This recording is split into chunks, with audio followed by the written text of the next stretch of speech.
আজকে সকালে breaking news. আজকে এক ধর্ষণকারীকে খুব খারাপভাবে মারা হয়েছে এবং তাকে মারার আগে নাকি টর্চার করা হয়েছে। ছেলেটার নাম ছিল রিশাদ। ছেলেটা নাকি কয়েকদিন আগে একটা মেয়েকে ধর্ষণ করে মেরে ফেলে। গতকালকে ছেলেটার লাশ একটা পুরনো ফ্যাক্টরিতে পাওয়া গেছে এবং ছেলেটাকে কে মেরেছে তাও জানা গেছে। খুনি হচ্ছে। খুনির নাম শোনার জন্যই সবাই অধীর আগ্রহে বসে আছে, কিন্তু একজনের নাম শোনার কোনো আগ্রহ নেই। সে হলো মেহেদি। খুনি হলো আন্ডারওয়ার্ল্ডের মাফিয়াদের কিং প্রিন্স। এটা শোনার পর সবাই ভয় পেয়ে যায়, কারণ আন্ডারওয়ার্ল্ডের কিং প্রিন্সকে কে না চিনে। প্রিন্স হলো আন্ডারওয়ার্ল্ডের রাজা। এটা শোনার পরপরই সবাই ভয় পেলেও আমি জোরে হাসছি। আরো একটি খবর আছে, প্রিন্স খুন করেছে কিন্তু কেউ তাকে দেখতে পারেনি, কারণ প্রিন্স ছদ্মবেশ নিয়ে খুন করেছে। কিন্তু প্রিন্স যতবারই খুন করে ততবারই খুন করা ব্যক্তিটির গায়ে প্রিন্স নামটি লিখে যায়। তাই পুলিশ নিশ্চিত হয়ে যায় যে এই খুনগুলো প্রিন্সই করেছে। কিন্তু প্রিন্স যে লোকগুলোকে খুন করে সেই লোকগুলো কোনো না কোনো খারাপ কাজে যুক্ত থাকে। কিন্তু পুলিশ চিন্তায় আছে, কারণ প্রিন্স এই খারাপ লোকগুলোকে কেন মারছে, আর মারছে ভালো কথা, সে কেন ছদ্মবেশ নিয়ে মারছে। তাই পুলিশ এগুলো নিয়ে অনেক চিন্তায় আছে। টিভিতে এমন নিউজ শুনে সবাই ভয় পেলেও কিন্তু এখনো একজন মন খুলে হাসছে। সেই ব্যক্তিটি আর কেউ না, সেই ব্যক্তিটি হলাম আমি। আমি এই শহরে একটা কলেজে ভর্তি হয়েছি। আজ আমার কলেজে প্রথম দিন, তাই কলেজে যাই। কলেজ গেট দিয়ে ঢুকতে যাব, কতগুলো ছেলে একটা মেয়েদের র্যাগিং করছে। আমার যেগুলো দেখে মাথা খারাপ হয়ে যায়, কিন্তু আমার করার কিছুই নেই, কারণ আমি অসহায়। আমার নাই কোনো টাকা পয়সা, না আছে কিছু বলার ক্ষমতা। তাই ওদিক না তাকিয়ে কলেজে গেট দিয়ে ঢুকতে যাব, তখনই একটা মেয়েটার সাথে ধাক্কা খাই, আর সাথে সাথে মেয়েটা আমার গালে দুটা থাপ্পড় দিয়ে দিল। মেয়েটা আমাকে দুটো থাপ্পড় মারলো। আমি নিশ্চুপ হয়ে দাঁড়িয়ে আছি। ছোট লোক থাকার মেয়ে দেখলে ধাক্কা মারতে মন চায়। আসলে সরি, আমি মাথা নিচু করে হাঁটতেছি তো তাই দেখতে পাইনি। মেয়েটা আবার থাপ্পড় মারলো। পুরো কলেজের সবাই আমার দিকে তাকিয়ে আছে, কিন্তু কেউ কিছু বলছে না, কারণটা আমি নিজেও জানি না। আমি নিশ্চুপ হয়ে দাঁড়িয়ে আছি। ইচ্ছে করে ধাক্কা মেরে আবার বড় বড় কথা বলো। মেয়েটা আমাকে মারতে দেখে কলেজের বাইরে র্যাগিং করতেছিল ওই ছেলেগুলো আসছে। কি হয়েছে সানিয়া? তার মানে মেয়েটার নাম নাবিলা। দেখ না, এই ছোট লোকটা ধাক্কা মেরে আবার বড় বড় কথা বলছে। কি ওর এত বড় সাহস তোকে ধাক্কা মারে? এটা বলে ওরা আমাকে মারা শুরু করলো। আমি ওদের মার সহ্য করতে থাকি, কারণ আমার মার সহ্য করার অভ্যাস আছে। কতক্ষণ মারার পর হইছে, এই ছোট লোকটাকে এখন ছেড়ে দে। এতক্ষণে ও বুঝে গিয়েছে সোনিয়া কে। হ্যাঁ, এই ছোট লোক, তোকে যেন আমার সামনে আর না দেখি। কথাটি মাথা নিচু করে বললাম। তারপর নাবিলা আর ওর বান্ধবীরা চলে গেল। তখনই আমার কাছে একটা ছেলে আসলো। ছেলেটা আমার কাছে এসে বলল, ভাই আপনি কলেজে নতুন তাই না? হুম। ভাই একটু আগে আপনাকে যে মেরেছে জানেন ওকে? না, কে ওই মেয়েটা? আমি তো তাকে চিনি না। ওই মেয়েটা এই শহরের সব থেকে বড় ব্যবসায়ী শফিকুল ইসলামের মেয়ে। ওর বাবার অনেক টাকা, তাই ওর উপর কেউ কথা বলতে পারে না, তাই ওর যা ইচ্ছে তাই করে। ও আচ্ছা, তাই ওর এত অহংকার। ভাই তুমি ওর সাথে লাগতে আসিও না, ও খুবই ভয়ানক কিন্তু। হুম। ভাই আপনার নাম কি? মেহেদি। আপনার? রাহাত। আচ্ছা ভাই, আমরা কি ফ্রেন্ড হতে পারি? কিন্তু আমাকে পুরোটা বলতে না দিয়ে। কিন্তু কি ভাই? আপনি আমাকে ভাই করে বলবেন না, আর তুই করে ডাকবেন। আপনি আমাকে তুই করে ডাকবেন। আবার আপনি? ও সরি, এতক্ষণ তো জিজ্ঞেসই করি নেই। তোকে ওরা এত মারলো, তোর ব্যথা লাগে নাই? আরে গরিবের আবার ব্যথা লাগে নাকি? আমার কিচ্ছু হয়নি। ঠিক বলছস। আজ গরিব আর এতিম বলে কেউ পাত্তা দেয় না। কি বলছিস? তুইও এতিম? হ্যাঁ, তোর বাবা মা কই থাকে? আমারও তোর মতো অবস্থা রে। ও সরি, আমি এভাবে বলতে চাইনি। আচ্ছা চল এখন ক্লাসে যাই, ক্লাসের সময় হয়েছে। হ্যাঁ চল। ক্লাসে ঢুকে দেখি সামনের সিটটা খালি, তাই রাহাতকে বললাম, রাহাত চল সামনের বেঞ্চে বসি। কি? তুই এই সিটে বসিস না মেহেদি?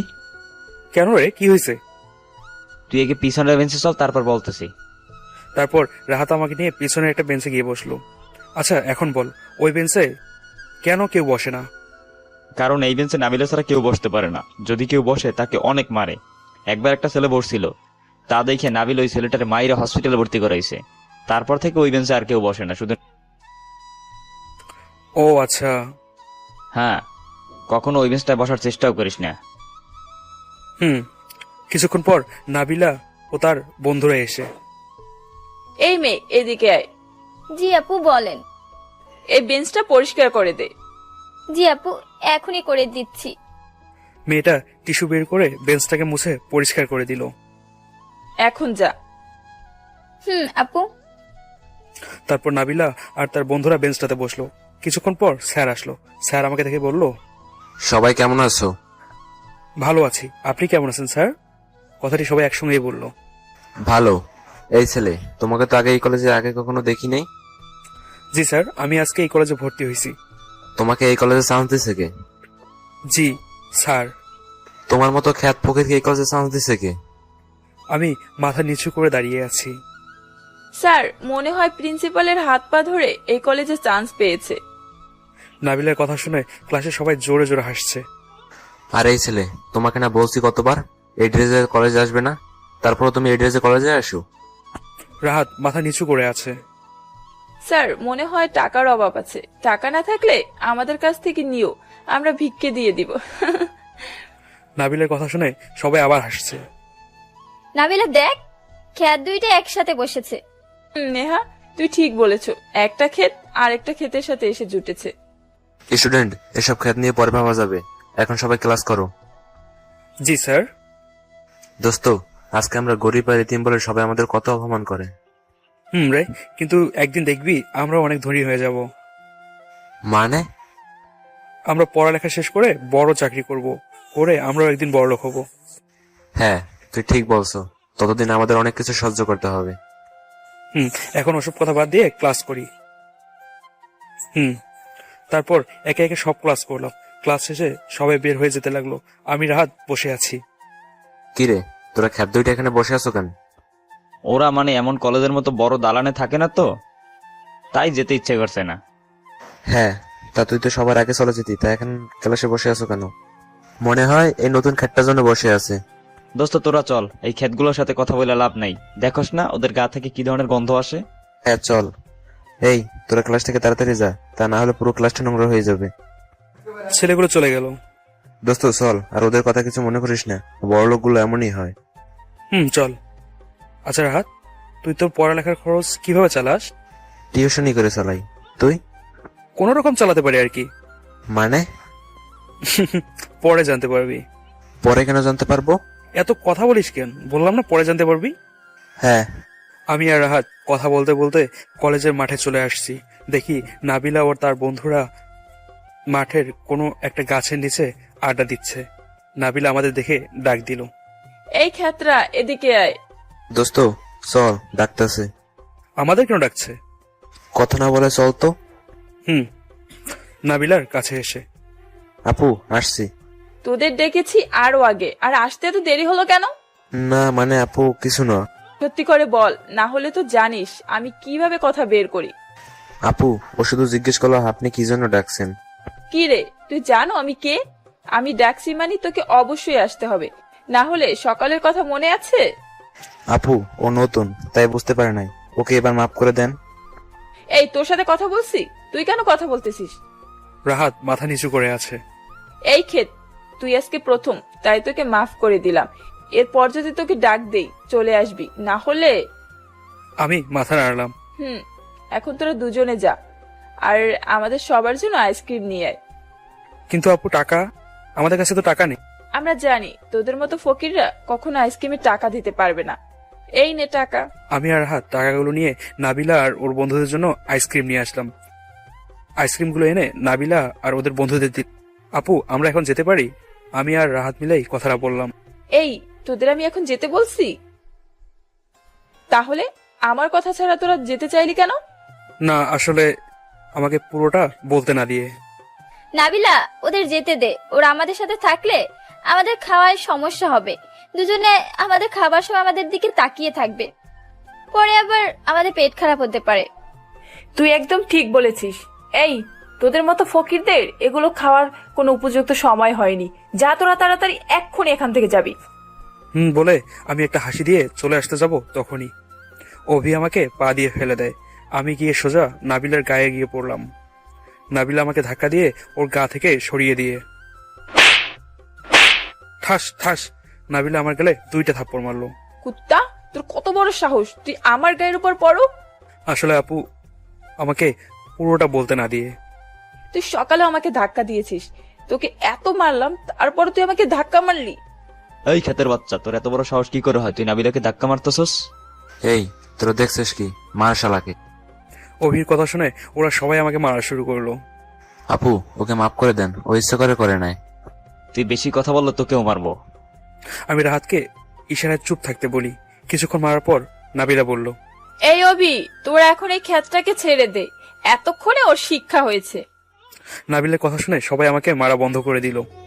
তোকে আজকে দিনে 2 বার মারলাম, এরপরও যদি তুই কখনো আমার গায়ের সাথে ধাক্কা খাও তাহলে তোকে মেরে একবারে হসপিটালে ভর্তি করিয়ে দিব, যাতে কোনোদিন আর হাঁটতে না পারো। আমি মাথা নিচু করে কথাটা বললাম। নাবিলা, ও কখন আর তোর সাথে উঁচু গলায় কথা বলবে না। ওরে যে মাইর দিছি। অভি তুই ঠিক বলেছ। আর এই ছেলে, ওকে তুই ভালো করে বলে দিস আমরা কে। হ্যাঁ এই নে টাকা, আর তোর বন্ধুকে হসপিটালে নিয়ে চিকিৎসা করিয়ে নিস। হ্যাঁ। আমি মাথা নিচু করে বসে আছি, এখনো মাটিতে। ওরা মারার ফলে ঠোঁটটা খানিকটা কেটে গেছে, তাই একটু একটু জ্বলছে। আর ছোট লোক, তুই আজকের দিনের কথা মনে রাখিস। আমি শুধু মাথা নাড়লাম। এই তোরা চল এখন। হ্যাঁ চল। অভি যাওয়ার সময় আমার দিকে একবার তাকিয়ে হাসি দিয়ে চলে গেল। আমিও একটু মুচকি হাসি দিলাম। দোস্ত, ওরা তোকে মারলো, আমি কিছু করতে পারলাম না। আমি একজন স্বার্থপর বন্ধু যে নিজের বন্ধু বিপদে সাহায্য করতে পারি নাই। আরে তুই কেন নিজেকে দোষ দিচ্ছিস? এখানে আমরা দুজনেই অসহায়, আমাদের কিছু করার সাহস নেই। তাছাড়া আমার তো কিছু হয় নাই। এখন চল। হ্যাঁ আগে চল হসপিটালে যাই। না, আমি পরে যাব হসপিটালে, এখন বাসায় চল। কিন্তু কোনো কিন্তু না, আমি বললাম না পরে ডাক্তার দেখাবো আমি। আচ্ছা দেখাইস। এই নে টাকা। আমার কাছে টাকা আছে। এগুলো আমি দেই নাই, নাবিলা দিছে তোকে হসপিটালে নেওয়ার জন্য। আমার লাগবে না, বরং এগুলো তুই রাখ, তোর কাজে লাগবে। কিন্তু তুই ডাক্তার দেখাবে কিভাবে? আমার কাছে টাকা আছে, বললাম না। এখন কোনো কথা না বলে চল তো। হ্যাঁ। আচ্ছা, ওই অভি ছেলেটা আবার কে রে? ও হলো নাবিলার বাবার বিজনেস পার্টনারের ছেলে। নাবিলাকে নাকি সে পছন্দ করে। ও চল এখন বাসায় যাই। আমি বাসায় এসে শাওয়ার নিয়ে হালকা ওষুধ লাগিয়ে দিলাম ব্যথার জন্য। রাতে ভাবতে লাগলাম, নাবিলা মেয়েটা কত সুন্দর, আর তার ভিতর কত অহংকার। ভাবতে লাগলাম আজকের দিনে ঘটে যাওয়া কাহিনীগুলো। এসব ভাবতে ভাবতে কখন যে ঘুমিয়ে গেলাম আমার কিছুই মনে নেই। তারপরের দিন সকালে উঠে কলেজে যাই। কলেজে গিয়ে দেখি রাহাত গেটের কাছে দাঁড়িয়ে আছে। কি রে, এখানে দাঁড়িয়ে আছিস কেন? তোর জন্য দাঁড়াইছিলাম। ও চল। আমি আর রাহাত কলেজের ভিতরে ঢুকতে দেখি কলেজের মাঠের মধ্যে সবাই জড়ো হয়ে আছে। ওই ওখানে কি হয়েছে রে? জানি না, চল গিয়ে দেখি। চল। আমি আর রাহাত ওখানে গেলাম। গিয়ে দেখি একটা ছেলেকে নাবিলা, অভি আর ওর বন্ধুরা মিলে অনেকে মারছে। তা দেখে একটা ছেলেকে জিজ্ঞেস করলাম, ভাই ছেলেটাকে মারছে কেন? কেন খ্যাত, তুই জানোস না কেন মারতেছে? না ভাই। এই ছেলেটাকে নাবিলা আপুর বান্ধবীরা র্যাগিং করতেছে। ছেলেটা নাবিলা আপুর কথা না মানায় মারতেছে। ও কেন, তোর কালকের কথা মনে নাই? তোকে কি করছে? মনে আছে। আমি মাথা নিচু করে কথাটা বললাম।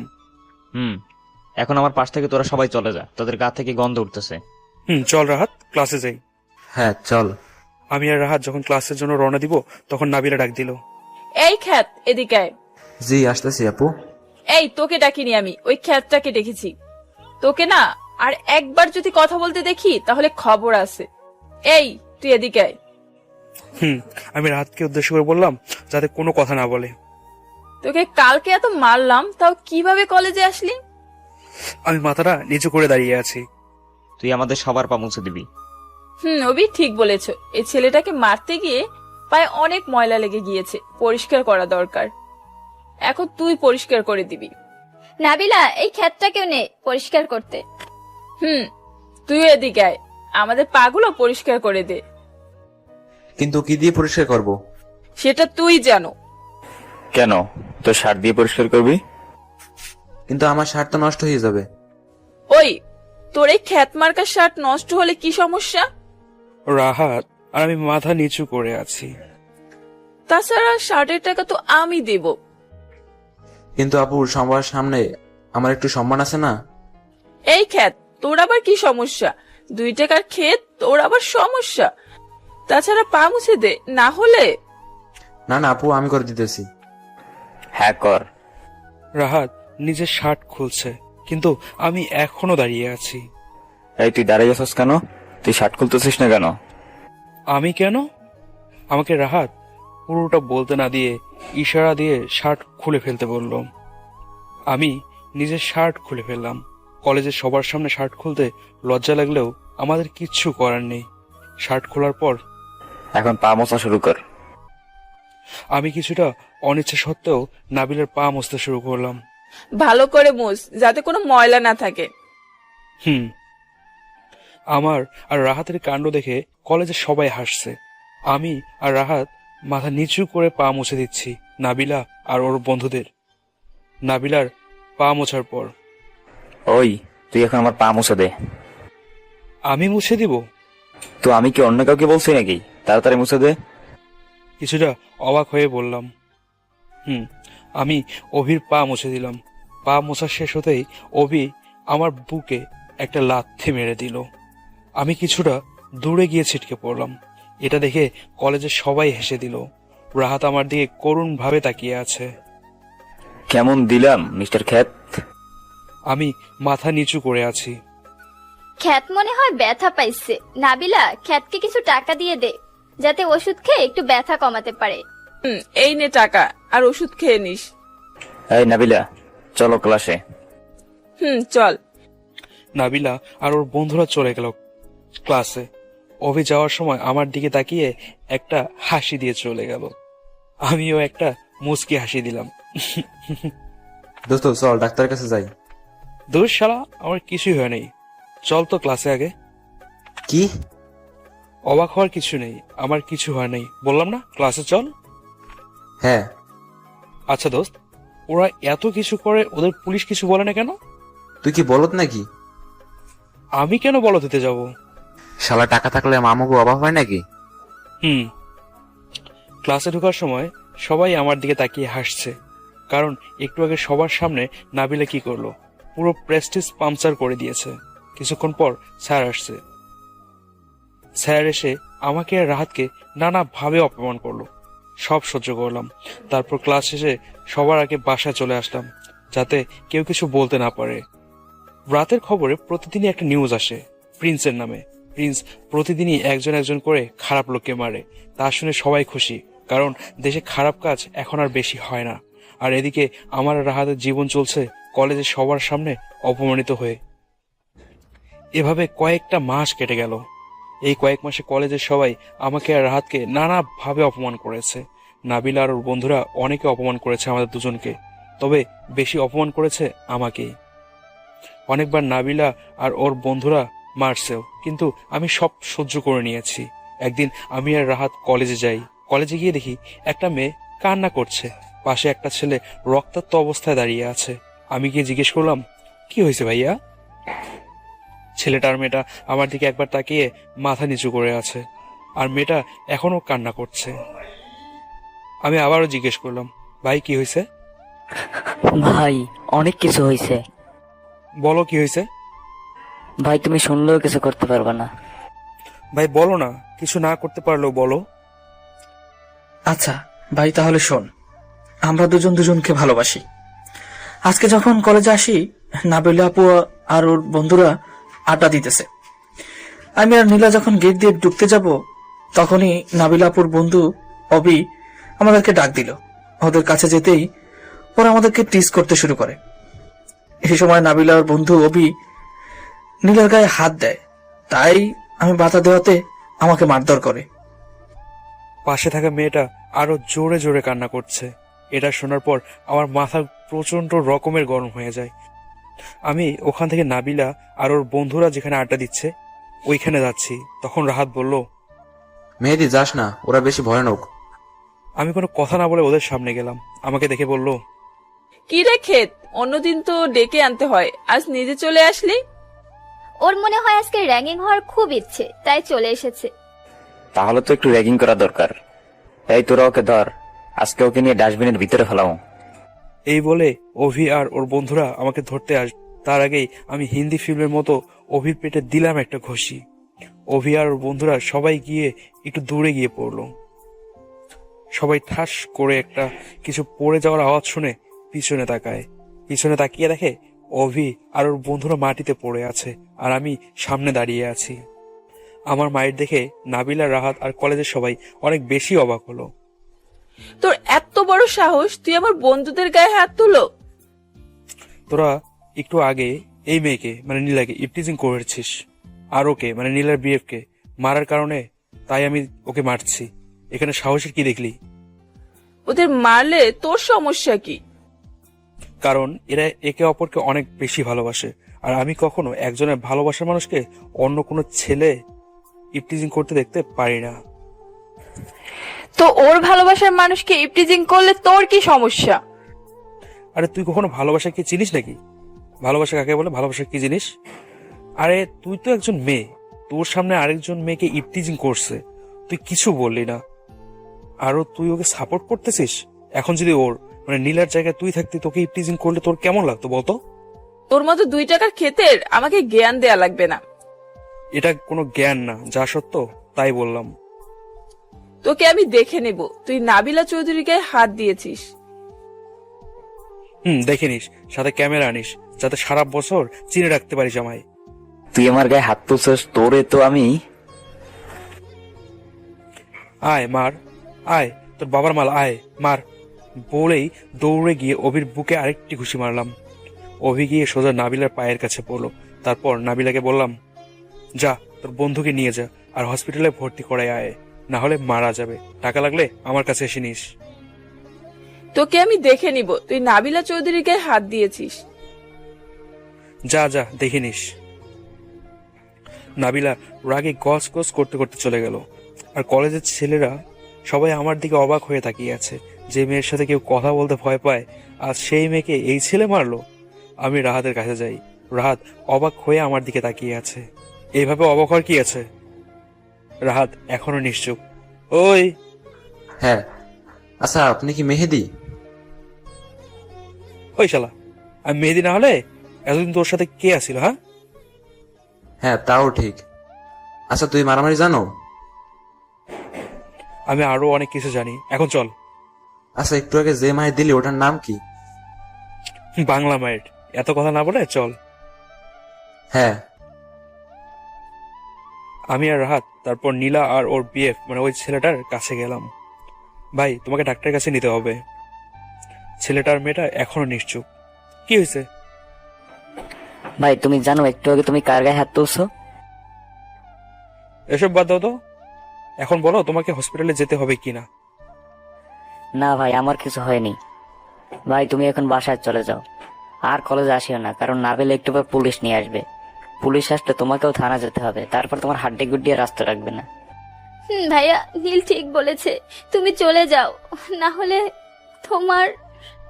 হ্যাঁ দোস্ত, তুই অন্য কোথাও চলে যা। তোর শালা, তোর ভয় পাওয়ার কিছু নাই। তুই শুধু দেখ আমি কি কি করি। কি করবি? আরে বেটা তুই শুধু দেখ। ভাই তোমার মোবাইলটা দাও তো একটু। নেও ভাই। আমি মোবাইলটা নিয়ে কিছু দূর গিয়ে কতক্ষণ কথা বলে আবার মোবাইলটা নীলকে দিয়ে দিলাম। কাকে কল দিছো ভাই? ও আসলে ওই ছেলেটার নাম নীল, এমনি একজনকে। আচ্ছা ভাই, তোমার নাম কি? মেহেদি, আর ওর নাম রাহাত। তোমাদের দুজনের নাম শুনেছি। হ্যাঁ। আচ্ছা ভাই, আমরা কি বন্ধু হতে পারি? কিন্তু তুই করে বলতে হবে। আচ্ছা ঠিক আছে ভাইয়া। ওই আবার ভাইয়া মানে বন্ধুরে কেউ ভাইয়া বলে নাকি? তুই করে বলা লাগবে। বলবো। আচ্ছা এখন ক্লাসে যাই। দোস্ত নাবিলা যদি। তোর এত সব ভাবা লাগবে না, তুই শুধু কি হয় দেখ, আর এখন ক্লাসে চল। হ্যাঁ চল। তারপর আমরা সবাই ক্লাসে চলে গেলাম। ক্লাসে যেতে দেখি সবাই আমার দিকে তাকিয়ে আছে, কারণ যে মেয়ের গায়ে কেউ হাত তুলতে সাহস পায় না, সেই মেয়ের গায়ে এই ছেলে কিভাবে হাত তোলে। তারপর আমি, নীল, নীলা, রাহাত গিয়ে বেঞ্চে বসলাম। কিছুক্ষণ পর স্যার আসলো। স্যার এসে আজকে আমাকে আর কোনো অপমান করলো না। ক্লাসে নীল, নীলা, রাহাত ওরা চিন্তিত হয়ে আছে নাবিলের ব্যাপারে, কিন্তু আমি চিন্তিত নেই। একে একে সব ক্লাস শেষ করলাম। ক্লাস শেষ হলে যখন বের হব তখনই কিছু পুলিশ আসে। এই এখানে মেহেদিকে। যে আমি হাত তুললাম।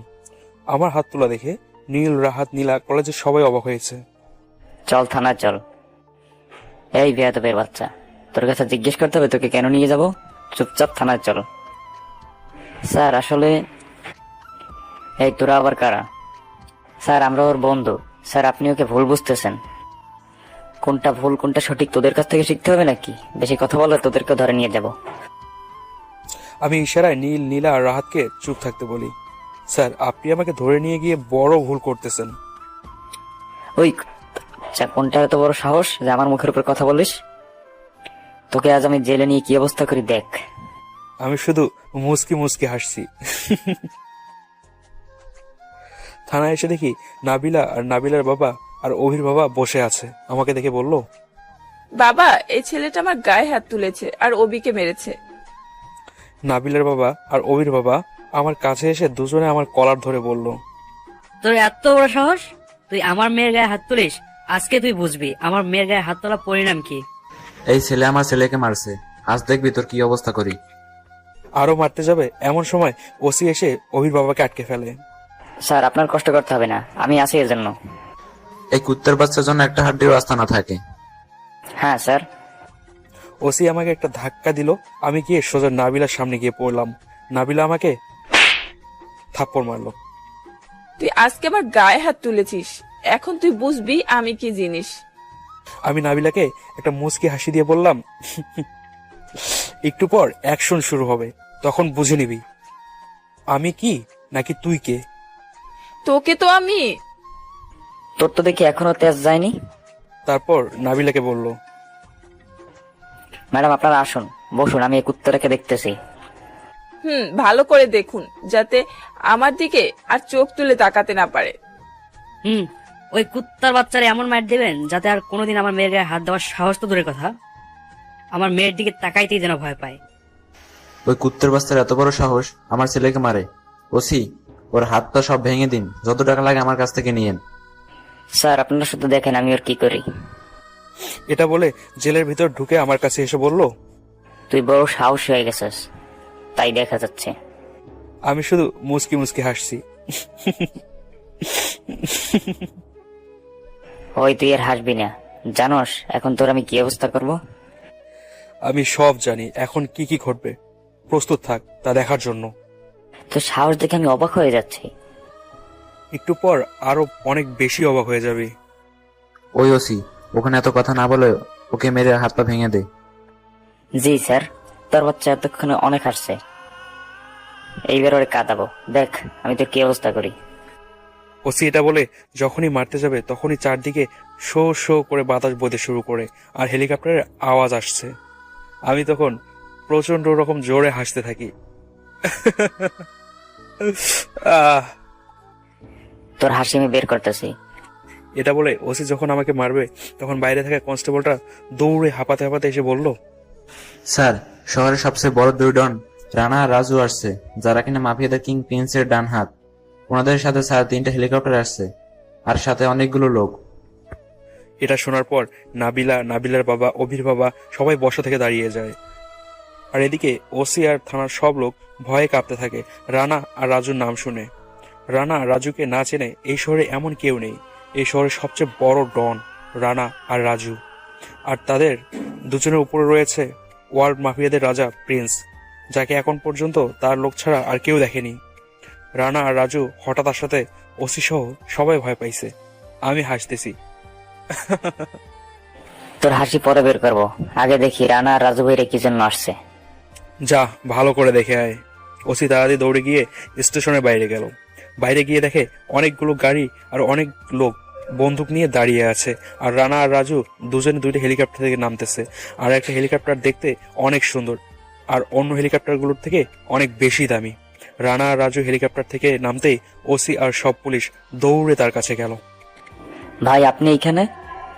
ভাই আপনারা এখানে আসার কি দরকার ছিল? আপনি ডাক দিলেই তো আমি আপনার কাছে চলে আসতাম। রাজা যখন জেলে থাকে তখন তার সৈন্যদের তো আসতেই হয়। মানে ভাই আমি তো কিছু বুঝলাম না। রানা আর রাজু হাঁটতে হাঁটতে নাবিলা আর নাবিলার বাবা আর অভির বাবার সামনে চলে আসে। আসসালামু আলাইকুম ভাই। রানা আর রাজু অভির বাবা নাবিলার বাবার আর নাবিলার দিকে একবার তাকায়। তাতে নাবিলার বাবা অভির বাবা বেশ ভয় পেয়ে যায়। ওয়ালাইকুম আসসালাম। তারপর রাজু ওসিকে উদ্দেশ্য করে বলল, এই তোর এখনো বোঝার বয়স হয় নাই, এখন বল একটু আগে থানায় কাকে নিয়ে আসছিস? ভাই কিছুক্ষণ আগে তো একটা খ্যাত লোককে ধরে নিয়ে আসছি। এটা শোনার পর রানা ওসির গালে, তুই জানিস একটু আগে কাকে ধরে নিয়ে আসছিস? তুই যাকে ধরে নিয়ে আসছিস আর যাকে তুই ছোট লোক বলছিস, সে চাইলে এখনই তোকে আর তোর পুরো গোষ্ঠীকে মেরে ফেলতে পারে। ওসি খানিকটা অবাক হলো। তাড়াতাড়ি জেল খুলে ভাইকে নিয়ে আয়, না হলে তোর পুরো পরিবারের কেউ বেঁচে থাকবে না, কথাটা মনে রাখিস। রাজুর কথা শুনে ওসি দৌড়ে গেল জেলে। আর নাবিলা আর নাবিলার বাবা, অভির বাবা আর ওসি সহ সবাই অবাক হলো। কি বললাম, কথা কানে যেতেছে না? তাড়াতাড়ি ভাইকে বের কর, না হলে তোর ফ্যামিলির কেউ বাঁচতে পারবে না। রানার কথা শুনে ওসি ভয়ে ভয়ে বলল। ভাই আমি যাইতেছি। ওসি দৌড়ে আমার কাছে আসলো। আমি ওসিকে দেখে বললাম, কি বলছি ওসি, একটু পর আরো অবাক হবি। তো কেমন অবাক হলি এখন? ওসি ভয়ে কিছুই বলছে না। আর এদিকে রাহাত, নীল, নীলা মেহেদিকে নিয়ে আসার পর রিক্সা নিয়ে পুলিশ স্টেশনে আসতেছে। পুলিশ স্টেশনে এসে দেখে অনেকগুলো গাড়ি আর 3টা হেলিকপ্টার আর অনেকগুলো লোক গুলি নিয়ে দাঁড়িয়ে আছে। তা দেখে রাহাত, নীল আর নীলাকে বলল, দোস্ত, এরা মনে হয় নাবিলা আর অভির বাবার লোক। আজকে মনে হয় মেহেদি। আমাদের জন্য আজকে মেহেদির এই অবস্থা হয়েছে। নীল, নীলা নিজেদের অপরাধী মনে করছে। তাদের জন্য মেহেদিকে আজকে পুলিশ ধরলো। তাদের জন্য মেহেদি আজকে যদি নাবিলা আর অভির গায়ে হাত না তুলতো তাহলে মেহেদির কিচ্ছু হতো না। আর রাহাত বেচারা তার বেস্ট ফ্রেন্ডের জন্য কান্না করছে। আর এদিকে আমি রানাদের সামনে আসতেই রানা আর রাজু আমার কাছে এসে আমাকে একটা কোট পরে দিল আর দুজনে আমার 2 হাতে 2টো চুমু দিল। এটা দেখে ওসি সহ সব পুলিশ, নাবিলা, নাবিলার বাবা, অভির বাবা অবাক হলো। নাবিলা মনে মনে ভাবছে, কে এই খ্যাতটা যাকে কিনা এত বড় বড় মাস্তানরা কোট পরায় দেয়, যে নাকি ওসির পরিবারের সবাইকে মেরে ফেলতে পারবে? কে এই মেহেদি? এই মেহেদির আসল পরিচয়টা হবে কি? নাবিলার মাথায় নানা রকম প্রশ্ন ঘুরপাক খাচ্ছে। তারপর রানা বলল, তোরা ভাইকে খেত বলছিস, জানিস ভাইকে? ভাই হলো পুরো আন্ডারওয়ার্ল্ডের রাজা, পুরো ওয়ার্ল্ডের মাফিয়াদের কিং। যাকে সবাই এক নামে চেনে কিন্তু কেউ দেখতে পায় না। ভাই হলো সেই ছদ্মবেশী মাফিয়া প্রিন্স রানা। প্রিন্স নামটা শোনার পর ওসি, নাবিলা, নাবিলার বাবা, অভির বাবা আর সব পুলিশের পায়ের নিচ থেকে মাটি সরে যাওয়ার মতো অবস্থা। ওসি এটা শোনার পর আমার পায়ে পড়ে গেল। ভাই আমার মাফ করে দেন ভাই, ভাই আমার ভুল হয়ে গেছে ভাই। ভাই আমাকে মারবেন না ভাই, আমি বুঝতে পারি নাই। ভাই আমাকে ক্ষমা করে দেন এইবারের মতো, আর কখনো এরকম ভুল করবো না ভাই। আমি ওসিকে পায়ের কাছ থেকে তুলে নিয়ে দিলাম। তোকে কি জন্য মারছি জানিস? তুই আমার মা বাবাকে নিয়ে গাড়ি দিছিস তাই। ভাই আমি কখনো আর মা বাবাকে গালি দেব না ভাই, এইবারের মতো মাফ করে। আমি এবারের মতো মাফ করে দিলাম। সামনের বার যদি কোনো লোকের মা বাবাকে নিয়ে গালি দিবি না, গালি দিলে তোকে আর এই দুনিয়াতে খুঁজে পাওয়া যাবে না। ভাই আর কখনোই গালি দেব না। মনে থাকে যেন। আমি হেঁটে নাবিলাদের সামনে নাবিলাদের দিকে তাকাতেই নাবিলা, নাবিলার বাবা, অহির বাবা সবাই ভয়ে চুপসে যায়। কি রে জোগাড়, একটু আগে তো বললি মেরে ফেলবি, তো এখন ভয়ে চুপসে গিয়েছিস কেন? জোকার মানে? এগুলো তো এখনো বোঝার বয়স হয়নি রে। তা ম্যাম, আপনি তো বললেন আমাকে নাকি মেরে ফেলবেন, তাই এখন কেন মারতেছেন না? নাবিলা নিশ্চুপ হয়ে দাঁড়িয়ে আছে। তা ম্যাম, বললাম না একটু পর অ্যাকশন শুরু হবে। এখন কেমন অ্যাকশন শুরু হয়েছে? আরো অ্যাকশন আছে, তা আস্তে আস্তে টের পাবেন। নাবিলা এখনো নিশ্চুপ। আমি এটা বলে একটা চশমা পরে পুলিশ স্টেশন থেকে বের হই। বাইরে এসে দেখি অনেক সাংবাদিক এবং আরো অনেক লোক দাঁড়িয়ে আছে। এতক্ষণে সবাই আমার পরিচয় পেয়ে গেছে। আমাকে বের হতে দেখে অনেক সাংবাদিকই আমার কাছে আসতে চাইছিল, কিন্তু ভয়ে কেউ আসছে না। আমাকে এই অবস্থায় দেখে রাহাত, নীল, নীলা অনেক অবাক হয়ে গেল। আমি নীল, নীলা রাহাতের কাছে গেলাম। কি রে শালা, তোরা এমনি চাইয়ে আসিস কেন? ভাই আমরা কি স্বপ্ন দেখতেছি নাকি? ধুর শালা, তোরা আবার স্বপ্ন দেখবি কেন? না ভাইয়া, আন্ডারওয়ার্ল্ডের রাজা আমাদের সাথে কথা বলছে। এটা কি ভাইয়া আমরা স্বপ্ন দেখতেছি? ওই, তোরা বন্ধু হয়ে আমার ভাই রাখতেছিস কেন? না ভাই, আন্ডারওয়ার্ল্ডের রাজা কিভাবে আমাদের বন্ধু হয়? ওই হালা, আরেকবার যদি ভাই কস না তাহলে তোদের এখান থেকে একটা লাথি মারবো। না ভাইয়া, আমাদের মারবেন না ভাইয়া, আমরা তো আপনার কোনো ক্ষতি করিনি। ওই, তোরা আমার বন্ধু, আমার বন্ধুর মতো থাকবি। বন্ধুত্বের মধ্যে এত ভাইয়া ভাইয়া করবি না। আন্ডারওয়ার্ল্ডের রাজা হয়েছি তো কি হয়েছে? আন্ডারওয়ার্ল্ডের রাজার কি বন্ধু থাকে না নাকি? এখন থেকে বন্ধুদের মতো করে তুই করে বলবি। হ্যাঁ, নীল, নীলা, রাহাত তিনজনে মিলে কথাটা বললো। এখন রাহাত, তুই আমার সাথে যাবি। আর নীল, নীলা, তোদের আমার গাড়ি দিয়ে তোদেরকে আমার লোকেরা বাসায় পৌঁছে দিবে। আমি কেন আপনার সাথে যাবো ভাই? ওই শালা, ভাই মানে? বন্ধুত্বের মধ্যে আবার ভাই আছে নাকি? বন্ধুদের মধ্যে আবার ভাই? ও সরি, তোর সাথে আমি যাবো কেন? আজ থেকে তুই আমার সাথে থাকবি।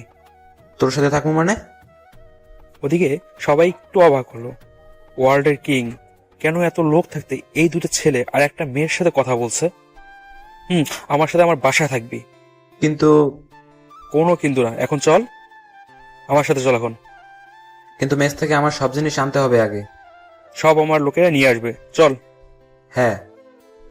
নীল, নীলা, তোদের আমার গাড়ি দিয়ে পৌঁছে দেবে আমার লোকেরা। তার দরকার নাই, আমরা যেতে পারবো। চুপ থাক। এই লাবু, এদিকে আয়। জি ভাই, বলেন। যা, এদেরকে গাড়ি করে নিয়ে যা। এদের সাবধানে নিয়ে যাস, এদের যেন কোনো ক্ষতি না হয়। জি ভাই। ওদের দিয়ে আসার সময় মেস থেকে ওর সব জিনিস নিয়ে সোজা বাড়িতে চলে আসবি। ভাই। তারপর আমি আর রাহাত সবচেয়ে দামি হেলিকপ্টার, মানে আমার হেলিকপ্টারের কাছে গেলাম। আমি হেলিকপ্টারে ওঠার সময় অনেকে আমার সাথে কথা বলতে আসতে চাইছিল, কিন্তু আমার লোকেরা কাউকে আসতে দেয়নি। আমি রাহাত গিয়ে হেলিকপ্টারে গিয়ে বসলাম, আর রানা আর রাজু গিয়ে ওদের হেলিকপ্টারে গিয়ে বসলো।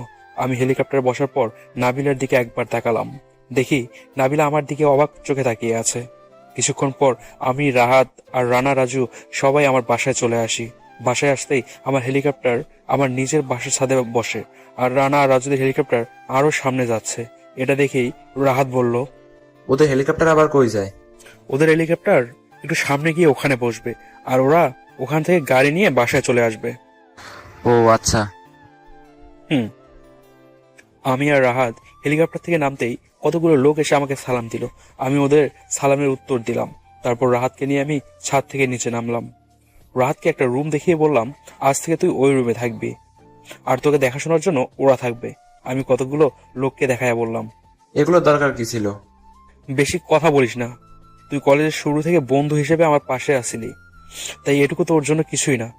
আর শোন, ওরা তোকে সবকিছু বুঝিয়ে দিবে, কোনো সমস্যা হলে আমাকে বলিস। হ্যাঁ। যা, এখন ফ্রেশ হয়ে আয়, খাবার খেয়ে তোকে নিয়ে একটা জায়গায় যাব। হ্যাঁ।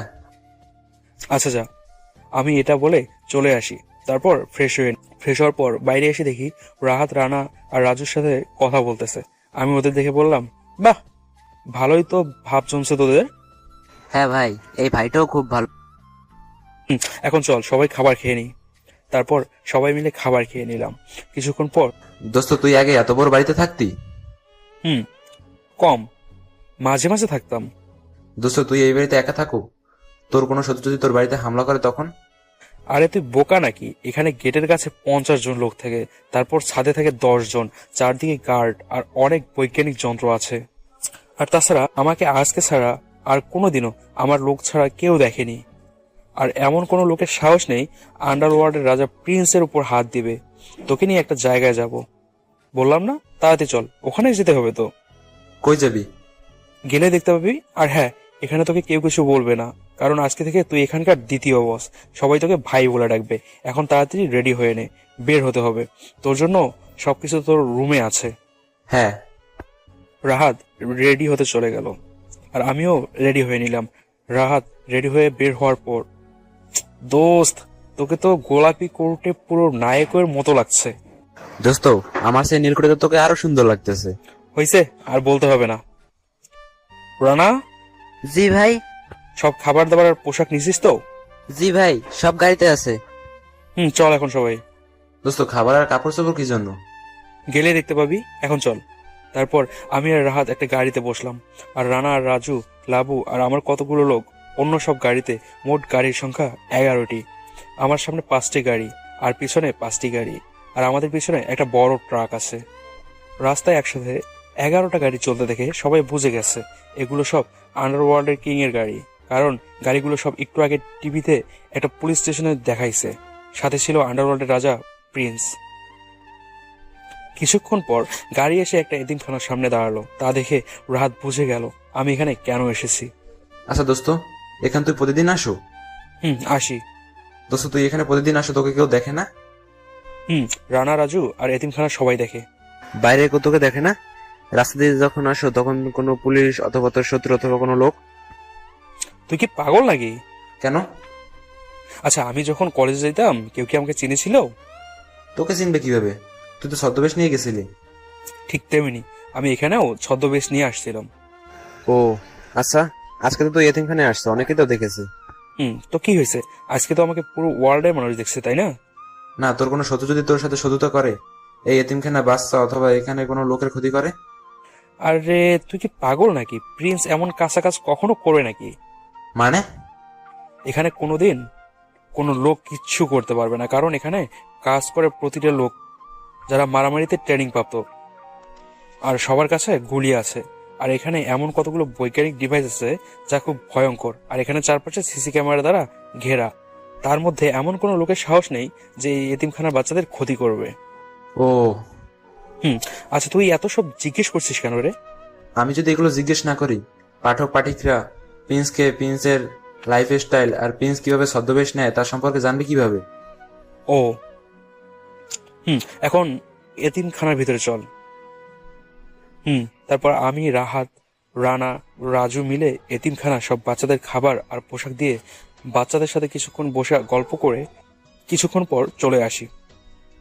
বাসায় এসে রাহাত বলল, দোস্ত, আমার অনেকদিন আশা ছিল এতিমখানা বাচ্চাদের নিজে হাতে খাওয়াবো, কিন্তু গরিব বলে খাওয়াইতে পারতাম না। কিন্তু আজকে নিজের হাতে খাওয়াইতে পারছি তোর কারণে। আমি তোর কাছে ঋণী হয়ে গেলাম। ধুর শালা, ভাই তো ভাই, এখন যা তোর রুমে গিয়ে বিশ্রাম নে। হ্যাঁ। রাহাত চলে গেল আর আমি নিজের রুমে এসে শুয়ে পড়লাম। রাতের খাবার খেয়ে নিজের রুমে শুয়ে শুয়ে ভাবতে লাগলাম বাবা মায়ের কথা। বাবা মা থাকলে হয়তো আজকে আমি গুন্ডা হতাম না। আর ওদিকে নাবিলা ভাবতে লাগলো মেহেদির কথা। মেহেদিকে কত অপমান করলাম, কত মারলাম, তারপরও মেহেদি এত বড় মাফিয়া হয়েও আমাকে কোনো কিছুই বলেনি। আস্তে আস্তে নাবিলা মেহেদির প্রতি দুর্বল হয়ে যাচ্ছে। নাবিলা মেহেদির কথা সারা রাত ভাবতে ভাবতে ঘুমাতে পারেনি। সকালে আমি, রাহাত রেডি হয়ে কলেজে গেলাম। আজকে অন্যদিনের চেয়ে আলাদাভাবে কলেজে গেলাম। যেমন অন্যদিন খ্যাতের মতো কলেজে যেতাম, আজ স্টাইলিশ হয়ে আর 6টা গাড়ি নিয়ে কলেজে গেলাম। রাস্তা দিয়ে কলেজ যাওয়ার সময় রাস্তার সব লোক আমাদের গাড়ির দিকে তাকিয়ে আছে, কারণ সবাই জানে এইসব দামি ব্র্যান্ডের গাড়িগুলো সব প্রিন্সের। কলেজে পৌঁছানোর পর, কলেজের গেটে গাড়িগুলো থামার পর কলেজের সবার নজর যায় আমার গাড়িগুলোর ওপর। কিছুক্ষণ পর গাড়ি থেকে নেমে আসলো দুজন ছেলে। সবার দুজনকে চিনতে কোনো রকম অসুবিধাই হয়নি, কারণ তারা দুজন হলো কলেজের সেই দুজন, খ্যাত রাহাত আর আরেকজন হলো ছদ্মবেশী মাফিয়া কিং প্রিন্স, যাকে সবাই আগে খ্যাত মেহেদি হিসেবে জানতো। আমি আর রাহাত গাড়ি থেকে নামতেই অনেক ছেলে মেয়ে আমার সাথে কথা বলতে আসছিল, কিন্তু রানা, রাজু আর আমার লোক তাদের আটকে দেয়। তারপর আমি সব ছেলে মেয়েদের উদ্দেশ্য করে বললাম, কি ব্যাপার, আপনারা সবাই প্রতিদিন এই দুজনকে খ্যাত বলে অপমান করতেন, কিন্তু আজকে সবাই সেই খ্যাত দুজনের সাথে কথা বলতে চলে আসছেন? সবাই নিশ্চুপ। কি ব্যাপার, আজকে এই খ্যাত ছোট লোক দুটাকে অপমান আর মারবেন না নাকি? সবাই এখনো নিশ্চুপ। কি হলো? ভাই, আমাদের ভুল হয়ে গেছে, আমাদের ক্ষমা করে দেন। সবাই একসাথে। খ্যাত আর ছোট লোকের কাছে ক্ষমা চাইলে আপনাদের প্রেস্টিজ পাংচার হবে না? সবাই তখনও নিশ্চুপ হয়ে আছে। আচ্ছা, এবারের মতো মাফ করে দিলাম। আমার কথা শুনে খানিকটা অবাক হলো, তারপর বলল, দোস্ত, তুই ওদের এত তাড়াতাড়ি ক্ষমা করে দিয়েছো? এদের ক্ষমা করে দিছি, কারণ ওরা তো বেশি ভুল করেনি। আর তাছাড়া যে যত বড়ই ভুল করুক না কেন, তাকে ক্ষমা করে দেওয়া উচিত। তাহলে তুই নাবিলা আর অভিকে ক্ষমা করে দিবি? নাবিলার সাথে কিছু বোঝাপড়া করে ওকে ক্ষমা করে দেব, কিন্তু অভির ব্যাপারটা পরে বুঝবো। মানে? আরে বেটা, ওরা পরে বুঝবি, এখন চুপ থাকতো। আচ্ছা, তোমাদের সবাইকে ক্ষমা করে দিয়েছি। এটা বলে আমি আর রাহাত ওখান থেকে চলে আসি। কিছু দূরে এসে আমি রাহাত একটা গাছের নিচে বসে আড্ডা দিচ্ছি। অনেকে আমাদের সাথে ফ্রেন্ডশিপ করতে আসতে চাইতেছে, কিন্তু ভয়ে আসছে না। কিন্তু কতগুলো ছেলে মেয়ে আসছে সাহস করে। আমি আর রাহাত তাদের সবাইকে মাফ করে দেই আর ফ্রেন্ডশিপ করি। এটা দেখে সবাই আস্তে আস্তে ফ্রেন্ডশিপ করতে আসে। আমি সবার সাথে ফ্রেন্ডশিপ করে সবাই কিছুক্ষণ আড্ডা দিয়ে অনেকেই চলে যায়। বাকি আমি আর রাহাত আর কিছু ছেলে মেয়ে আড্ডা দিচ্ছি। কিছুক্ষণ পর নীল আর নীলা আসলো। কি রে, তোদের আসতে তো দেরি হলো কেন? কি ইয়ে মানে? আসলে আমরা দুজন একটু ঘুরতে গিয়েছিলাম। বাহ, তোরা দুজন রিলেশন করার পর নিজের একা একা করতে চাস? আজ আমি আর রাহাত সিঙ্গেল বলে। ভাই, আমরাও কিন্তু সিঙ্গেল। নিহাত নতুন ফ্রেন্ড। ওই বন্ধুদের মধ্যে ভাই মানে? ও সরি, আমরাও কিন্তু সিঙ্গেল। তোরা বন্ধু মানে? আমি আর রাহাত ওদের সবাইকে মাফ করে দিয়েছি। বাহ দোস্ত, তোর জবাব হয় না, কেন? কারণ তুই এত সহজে সবাইকে আপন করে নিলি সেই জন্য। আচ্ছা ওইসব কথা বাদ দে, এখন তোরা দুজন একা ঘুরে বেরোবি আর প্রেম করবি, আমরা কি করবো? আমি জানি না, তোমার জন্য। আমার জন্য তুই আসিস মানে? মানে প্রেম করার জন্য। না রে, আমার সিট খালি নেই, আমি একজনকে ভালোবাসি। মানে? একজনকে ভালোবাসি। আমরা মাফিয়া বলে তাই কাউকে ভালোবাসতে পারবো না নাকি? না তা নয়, তুই ভালোবাসা আবার কারে? সময় হলে জানতে পারবি। আমি আমার ফ্রেন্ডদের সাথে আড্ডা দিচ্ছি, কিছুক্ষণ পর নাবিলা আসলো, সাথে নেহা। আজ অভি আসেনি, কারণ কালকে মাইরে মনে হয় হসপিটালে বসে আছে। নাবিলাকে থেকে বুঝে যাচ্ছে সারা রাত একটু ঘুমাতে পারেনি। নাবিলা আর নেহা গাড়ি থেকে নেমে আমাকে আর রাহাতকে সবার সাথে কথা বলতে দেখে একটু অবাকই হলো। আমি নাবিলার দিকে একবার তাকিয়ে সবার সাথে আড্ডা দিতে লাগলাম। কিছুক্ষণ পর ক্লাসের টাইম হওয়ায় ক্লাসে চলে গেলাম। ক্লাসে ঢুকে আমি, রাহাত, নীল, নীলা পিছনের দিকে বেঞ্চে বসলাম। তখনই নাবিলা আসলো। নাবিলা এসে ক্লাসে ঢোকার সময় আমার দিকে তাকিয়ে আছে, আমি সেদিকে না তাকিয়ে বসে আছি। নাবিলা আমার দিকে তাকিয়ে আছে, তাই নেহা বলল, নাবিলা, আর তাকাতে হবে না, এখন চল গিয়ে বসি। মানে? আমাকে মিথ্যা বলে লাভ নেই। আমি আজকে তোমাকে দেখে বুঝে গিয়েছি তুমি মেহেদির উপর দুর্বল। এসব কথা বাদ দিয়ে চল গিয়ে বেঞ্চে বসি। বসবো। আচ্ছা, আমরা প্রিন্সকে থুক্কো মেহেদিকে এত অপমান করলাম, মারলাম। নেহা, এসব কথা এখন বাদ দে, আর আমি এসব ব্যাপারে কিছু জানি না। আচ্ছা, প্রিন্স এত বড় মাফিয়া হয়েও তোকে ওর জীবনের সাথে কখনো কি জড়াবে? নেহা, একটু চুপ থাক, ভালো লাগছে না। কিন্তু তুই যদি প্রিন্সকে জড়াতে পারো তাহলে আমার লাইফ সেটেল। মানে? পরে বুঝবি। এখন বেঞ্চে বসবি নাকি এখানেই দাঁড়িয়ে থাকবি? চল বসি। নাবিলা আর নেহা বেঞ্চে বসে পড়লো। আর এদিকে কতগুলো মেয়ে আমার সাথে কথা বলতে আসছে, তা দেখে নাবিলা রাগে ফুলতেছে। তা দেখে আমি আরো বেশি করে মেয়েগুলোর সাথে হেসে হেসে কথা বলছি। তা দেখে নাবিলা যা করলো তা দেখে তো আমি পুরাই অবাক হয়ে গেলাম। এখানে হচ্ছে কি? তাহলে এখানে হেসে হেসে কথা বলা হচ্ছে কেন? আপু, আমরা হেসে হেসে কথা বললে আপনার সমস্যা কোথায়? এই, আমি তোর কোন জন্মের আপু লাগি? আরে আপু, আপনি কলার ধরতেছেন কেন? আচ্ছা, আপনাকে আপু বলবো না, এখন থেকে ম্যাডাম বলে ডাকবো। এবার খুশি তো ম্যাডাম? মেহেদি, ম্যাডাম, আমাকে কি আজকেও কোনো আপনার কাজ করে দিতে হবে? কাজ করে দিতে হলে বলেন, আমি করে দিচ্ছি। আমার কথা শুনে ক্লাসের ছেলেমেয়েরা একটু অবাক হলো, যে কিনা এই ওয়ার্ল্ডের ডন, সে কিনা সামান্য একটা বিজনেসম্যানের মেয়েকে এগুলো বলছে। আমি কি তোমাকে এই কথা বলেছি? না ম্যাডাম, আপনি প্রতিদিন আমাকে ডেকে একটা না একটা কাজ করান, তো আবার অপমানও করেন, তাই আজকে ভাবলাম কোনো কাজ করাবেন অথবা অপমান করবেন। তা ম্যাডাম বলেন, আমার কি করতে হবে? মেহেদি, আমি তোমার কাছে সেজন্য আসিনি। তো ম্যাম, কি জন্য আসছেন আপনি? আমি শুধু বলতে এসেছি তুমি মেয়েদের সাথে কথা বলবে না। কেন? আমি মেয়েদের সাথে কথা বললে আপনার সমস্যা কোথায়? তোমাকে ওদের সাথে কথা বলতে দেখলে আমার খারাপ লাগে। কেন? আপনার কেন খারাপ লাগবে? আমি জানি না, কিন্তু তুমি ওদের সাথে কথা বলবে না। ম্যাম, আমি আমার পার্সোনাল লাইফে যে মেয়ে ইচ্ছে সেই মেয়ের সাথেই প্রেম করব, তাতে আপনার কি? আমি এত কিছু বুঝি না, তোমাকে কথা বলতে না করেছি, তুমি কথা বলবে না, ব্যাস। ঠাস করে একটা থাপ্পড় মারলাম। আমার মাথায় রাগ উঠে গেল, দিয়ে দিলাম নাবিলার গালে ঠাস করে একটা থাপ্পড়। আমার রাগে চোখ লাল হয়ে গেছে। তা দেখে সবাই ভয় পেয়ে গেল, নাবিলাও ভয় পেয়ে গেল। তোকে এতক্ষণ ভালোভাবে কথা বলতেছি, কানে যায় না? এতদিন অপমান করছিস, কিছু বলে নেই, আবার কথা বলিস? আমি মেয়েদের সাথে কথা বললে তোর সমস্যা কি? হ্যাঁ, তোর মতো অহংকারীর সাথে কথা বলি না আমি অনেক রেগে কথাগুলো বললাম। আমি আমার ভুল বুঝতে পেরেছি, আমাকে মাফ করে দাও। তোকে আবার মাফ? কেন? সবাইকে মাফ করে দিয়েছো, আমাকে মাফ করলে কি সমস্যা? সবার সাথে আবার তোর তুলনা? আচ্ছা, তুই তো কয়েকদিন আগে আমাকে অনেক অপমান করতি, কিন্তু কালকে তোকে মারার কারণে তুই প্রতিশোধ দিতে চাস আমার উপর। ও বুঝেছি, তুই আমার আসল পরিচয় পেয়ে তুই আমাকে এভাবে প্রতিশোধ দিতে পারবি না, তাই অন্যভাবে প্রতিশোধ দিতে চাস। সেটার আশা কখনো করিস না, কারণ এখনো কারো বুকে এত সাহস হয়নি যে প্রিন্সের ক্ষতি করবে।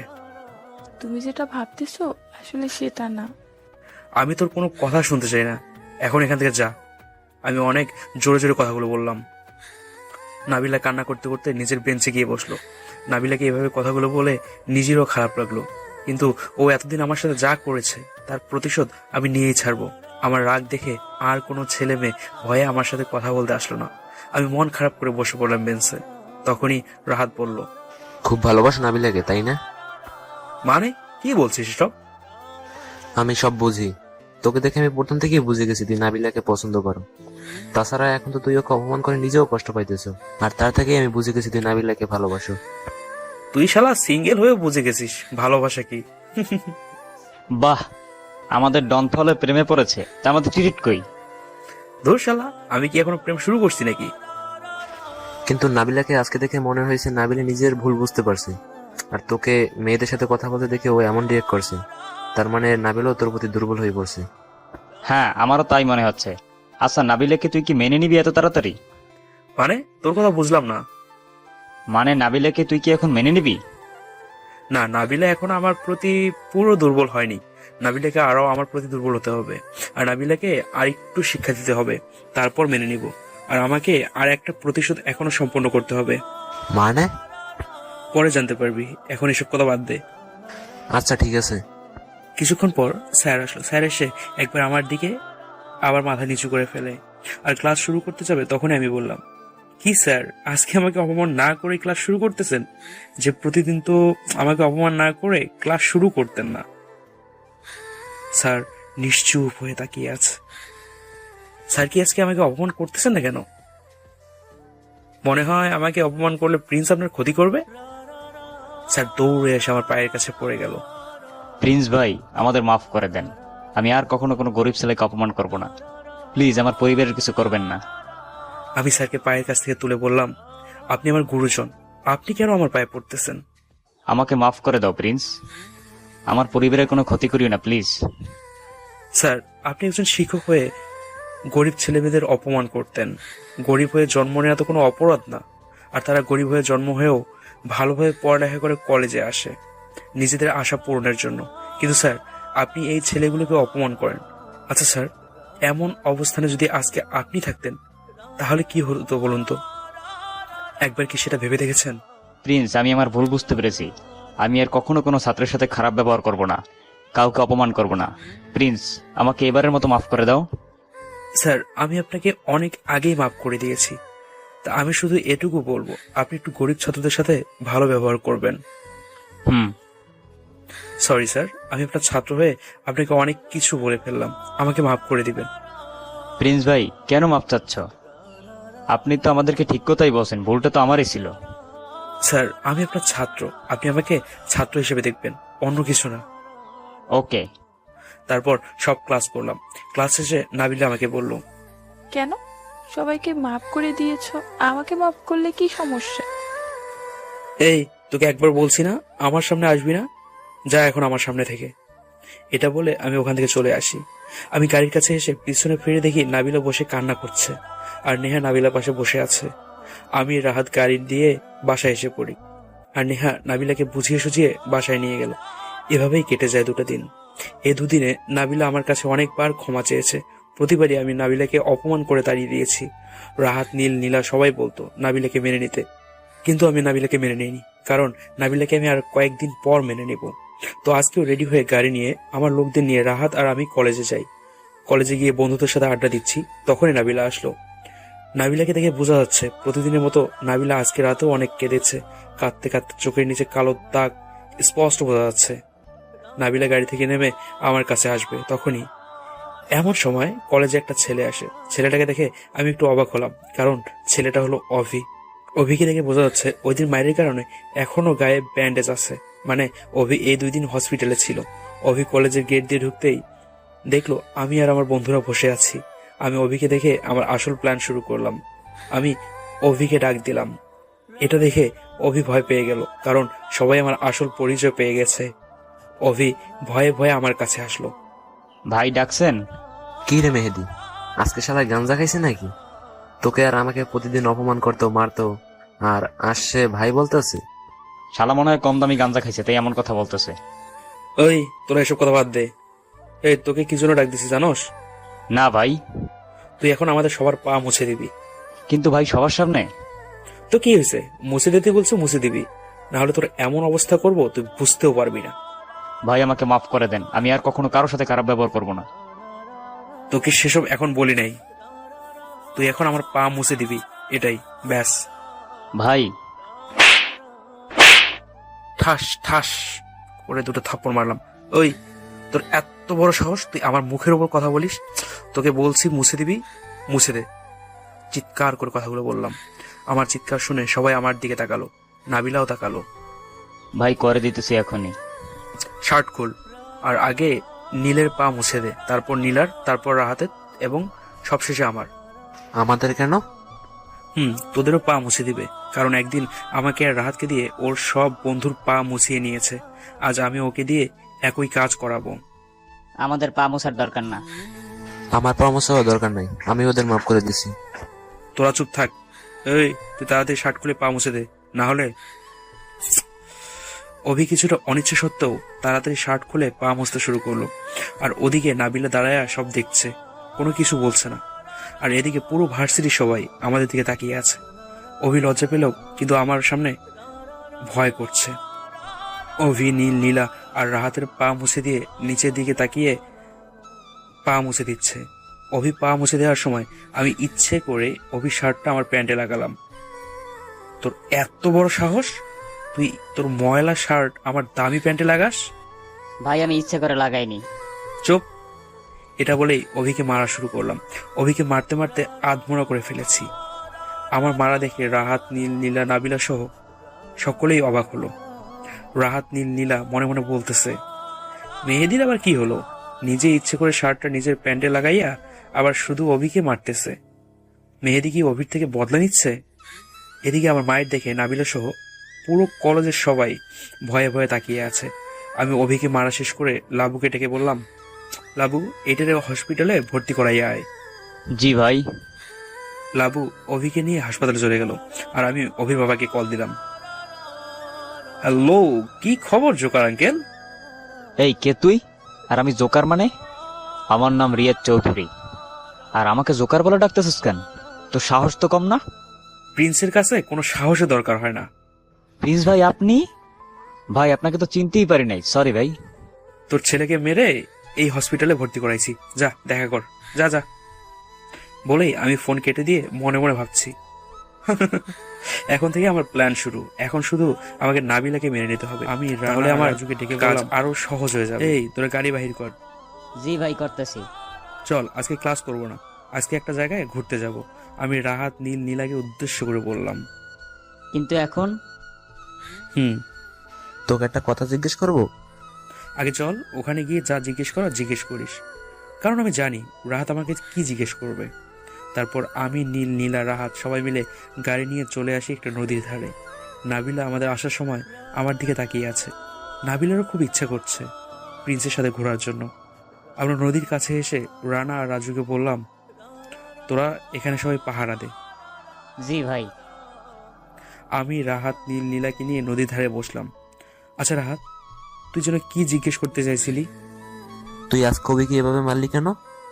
অভি আমাদের সাথে তো বেশি অন্যায় করেনি। তুই তো আজকে নিজেই ইচ্ছে করে ওর ময়লা শার্ট তোর প্যান্টের সাথে লাগাইছো। আমি জানতাম তুই এটাই জিজ্ঞেস করবি। আচ্ছা শোন, আমি অভিকে আমাদের কলেজে অপমান করেছে সেজন্য মারি নাই। আমি অভিকে মারছি কারণ আমার নিজের প্ল্যান অনুযায়ী। তোর প্ল্যান অনুযায়ী মানে?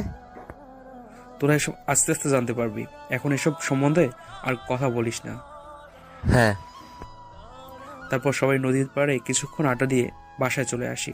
রাত্রে অভির বাবা কল দিয়ে বলল, প্রিন্স তুমি কাজটা ঠিক করলে না। প্রিন্স যা করে তা কারো থেকে জিজ্ঞেস করে করে না, সব নিজে নিজেই করে। কোনটা ঠিক কোনটা ব্যাঠিক প্রিন্স সেটা ভালো করেই জানে। প্রিন্স তুমি জানো না আমি আগে কে ছিলাম? তুই কে ছিলি, তোর 14 গোষ্ঠী কে ছিল, সব প্রিন্স জানে। আর প্রিন্স তুই কি প্ল্যান করতেছিস, তোর ভবিষ্যৎ কি, সবই জানে। বুঝতে পারবি। এখন কল রাখ আর সময়ের অপেক্ষা কর। আমি এটা বলেই কলটা কেটে দিলাম। তারপর দিলাম এক ঘুম। সকালে উঠে প্রতিদিনের মতো রাহাতকে নিয়ে কলেজে যাই। কলেজে যেয়ে আড্ডা দিচ্ছি, এমন সময় পাশের ভার্সিটির একটা মেয়ে আসলো।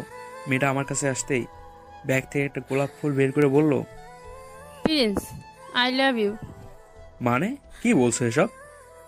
মানে আমি তোমাকে ভালোবাসি। তুমি জানো আমি? আর কিছু বলার আগে নাবিলা কোথা থেকে এসে মেয়েটাকে ঠাস। তোর সাহস কি করে হয় মেহেদিকে প্রপোজ করার?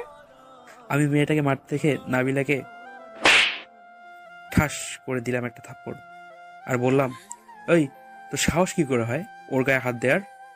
ওর সাহস কি করে হয় তোমাকে প্রপোজ করার? তাতে তোর কি? কারণ আমি তোমাকে ভালোবাসি। তুই আবার আমাকে ভালোবাসতি? সত্যি আমি তোমাকে ভালোবাসি। রাখ তোর ভালোবাসা, আর শোন, আমিও ওকে ভালোবাসি, ওকে বিয়ে করব। আর যা এখন এখান থেকে, তোকে যেন আমার সামনে না দেখি। নাবিলা এটা শোনার পর কান্না করে দিল।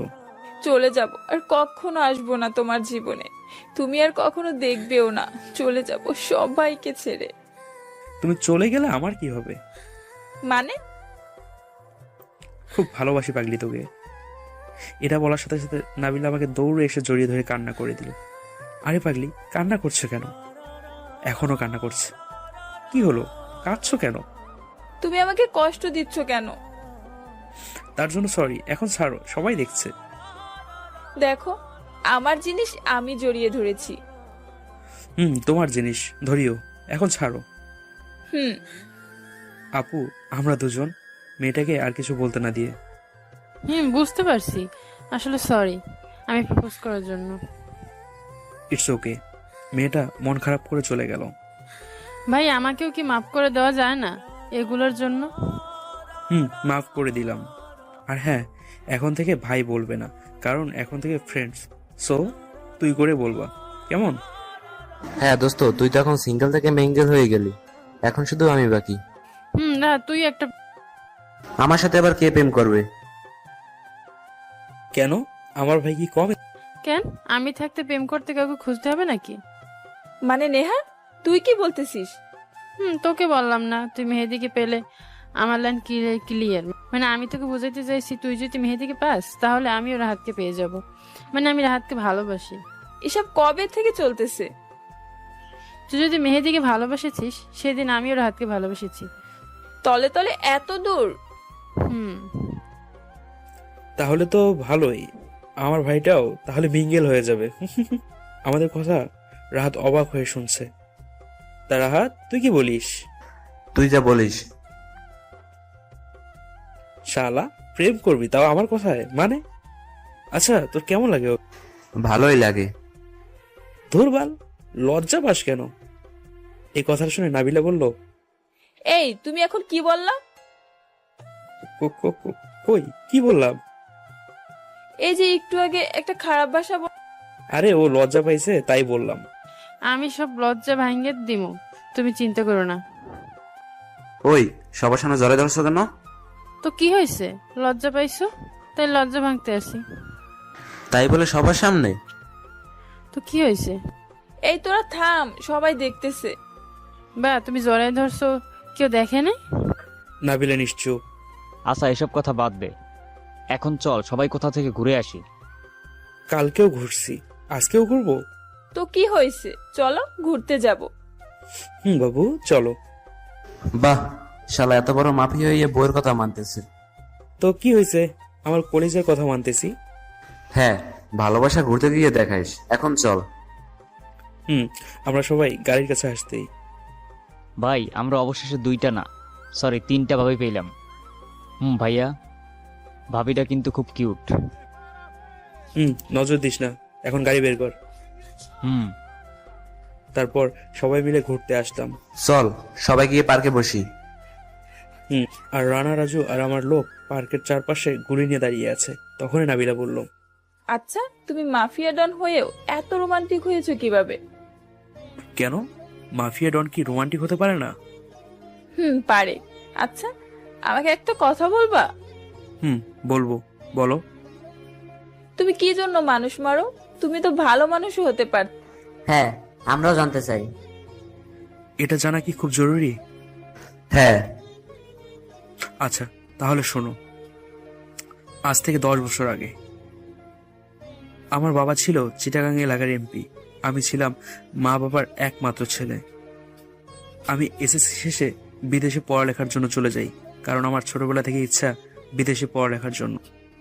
কিন্তু মা বাবা আমাকে যেতে দিতে চাইতেছে না বিদেশে, কারণ আমি মা বাবার একমাত্র ছেলে বলে। কিন্তু আমি বেশি জেদ ধরায় বাবা মা আমাকে যেতে দেয়। আমি বিদেশ গিয়ে লেখাপড়া করি। বিদেশে যাওয়ার পর পড়ালেখা করতে করতে 2 বছর চলে যায়। তো বাবা মা আমাকে দেখার জন্য ব্যাকুল হয়ে ওঠে, তাই আমি বাংলাদেশে চলে আসব। বাংলাদেশে আসার আগের দিন আমার ফোনে একটা কল আসে। আমি কলটা রিসিভ করি। রিসিভ করতে একটা লোক যা বলল তা শুনে আমি ফ্লোরে বসে পড়লাম। হ্যালো মেহেদি, হ্যাঁ, কে আপনি? আমি তোমার বাবার লোক। তোমার মা বাবা? কি হয়েছে আমার বাবা মায়ের? আর আপনি কান্না করছেন কেন? তোমার মা বাবার বেঁচে নেই। এটা শোনার পর আমি মাটিতে বসে পড়ি আর প্রচন্ড কান্না করতে থাকি। তুমি দেশে আসিও না, তাইলে ওরাও তোমার মেরে ফেলবে। মানে কি বলতেছেন? আমার বাবা মা?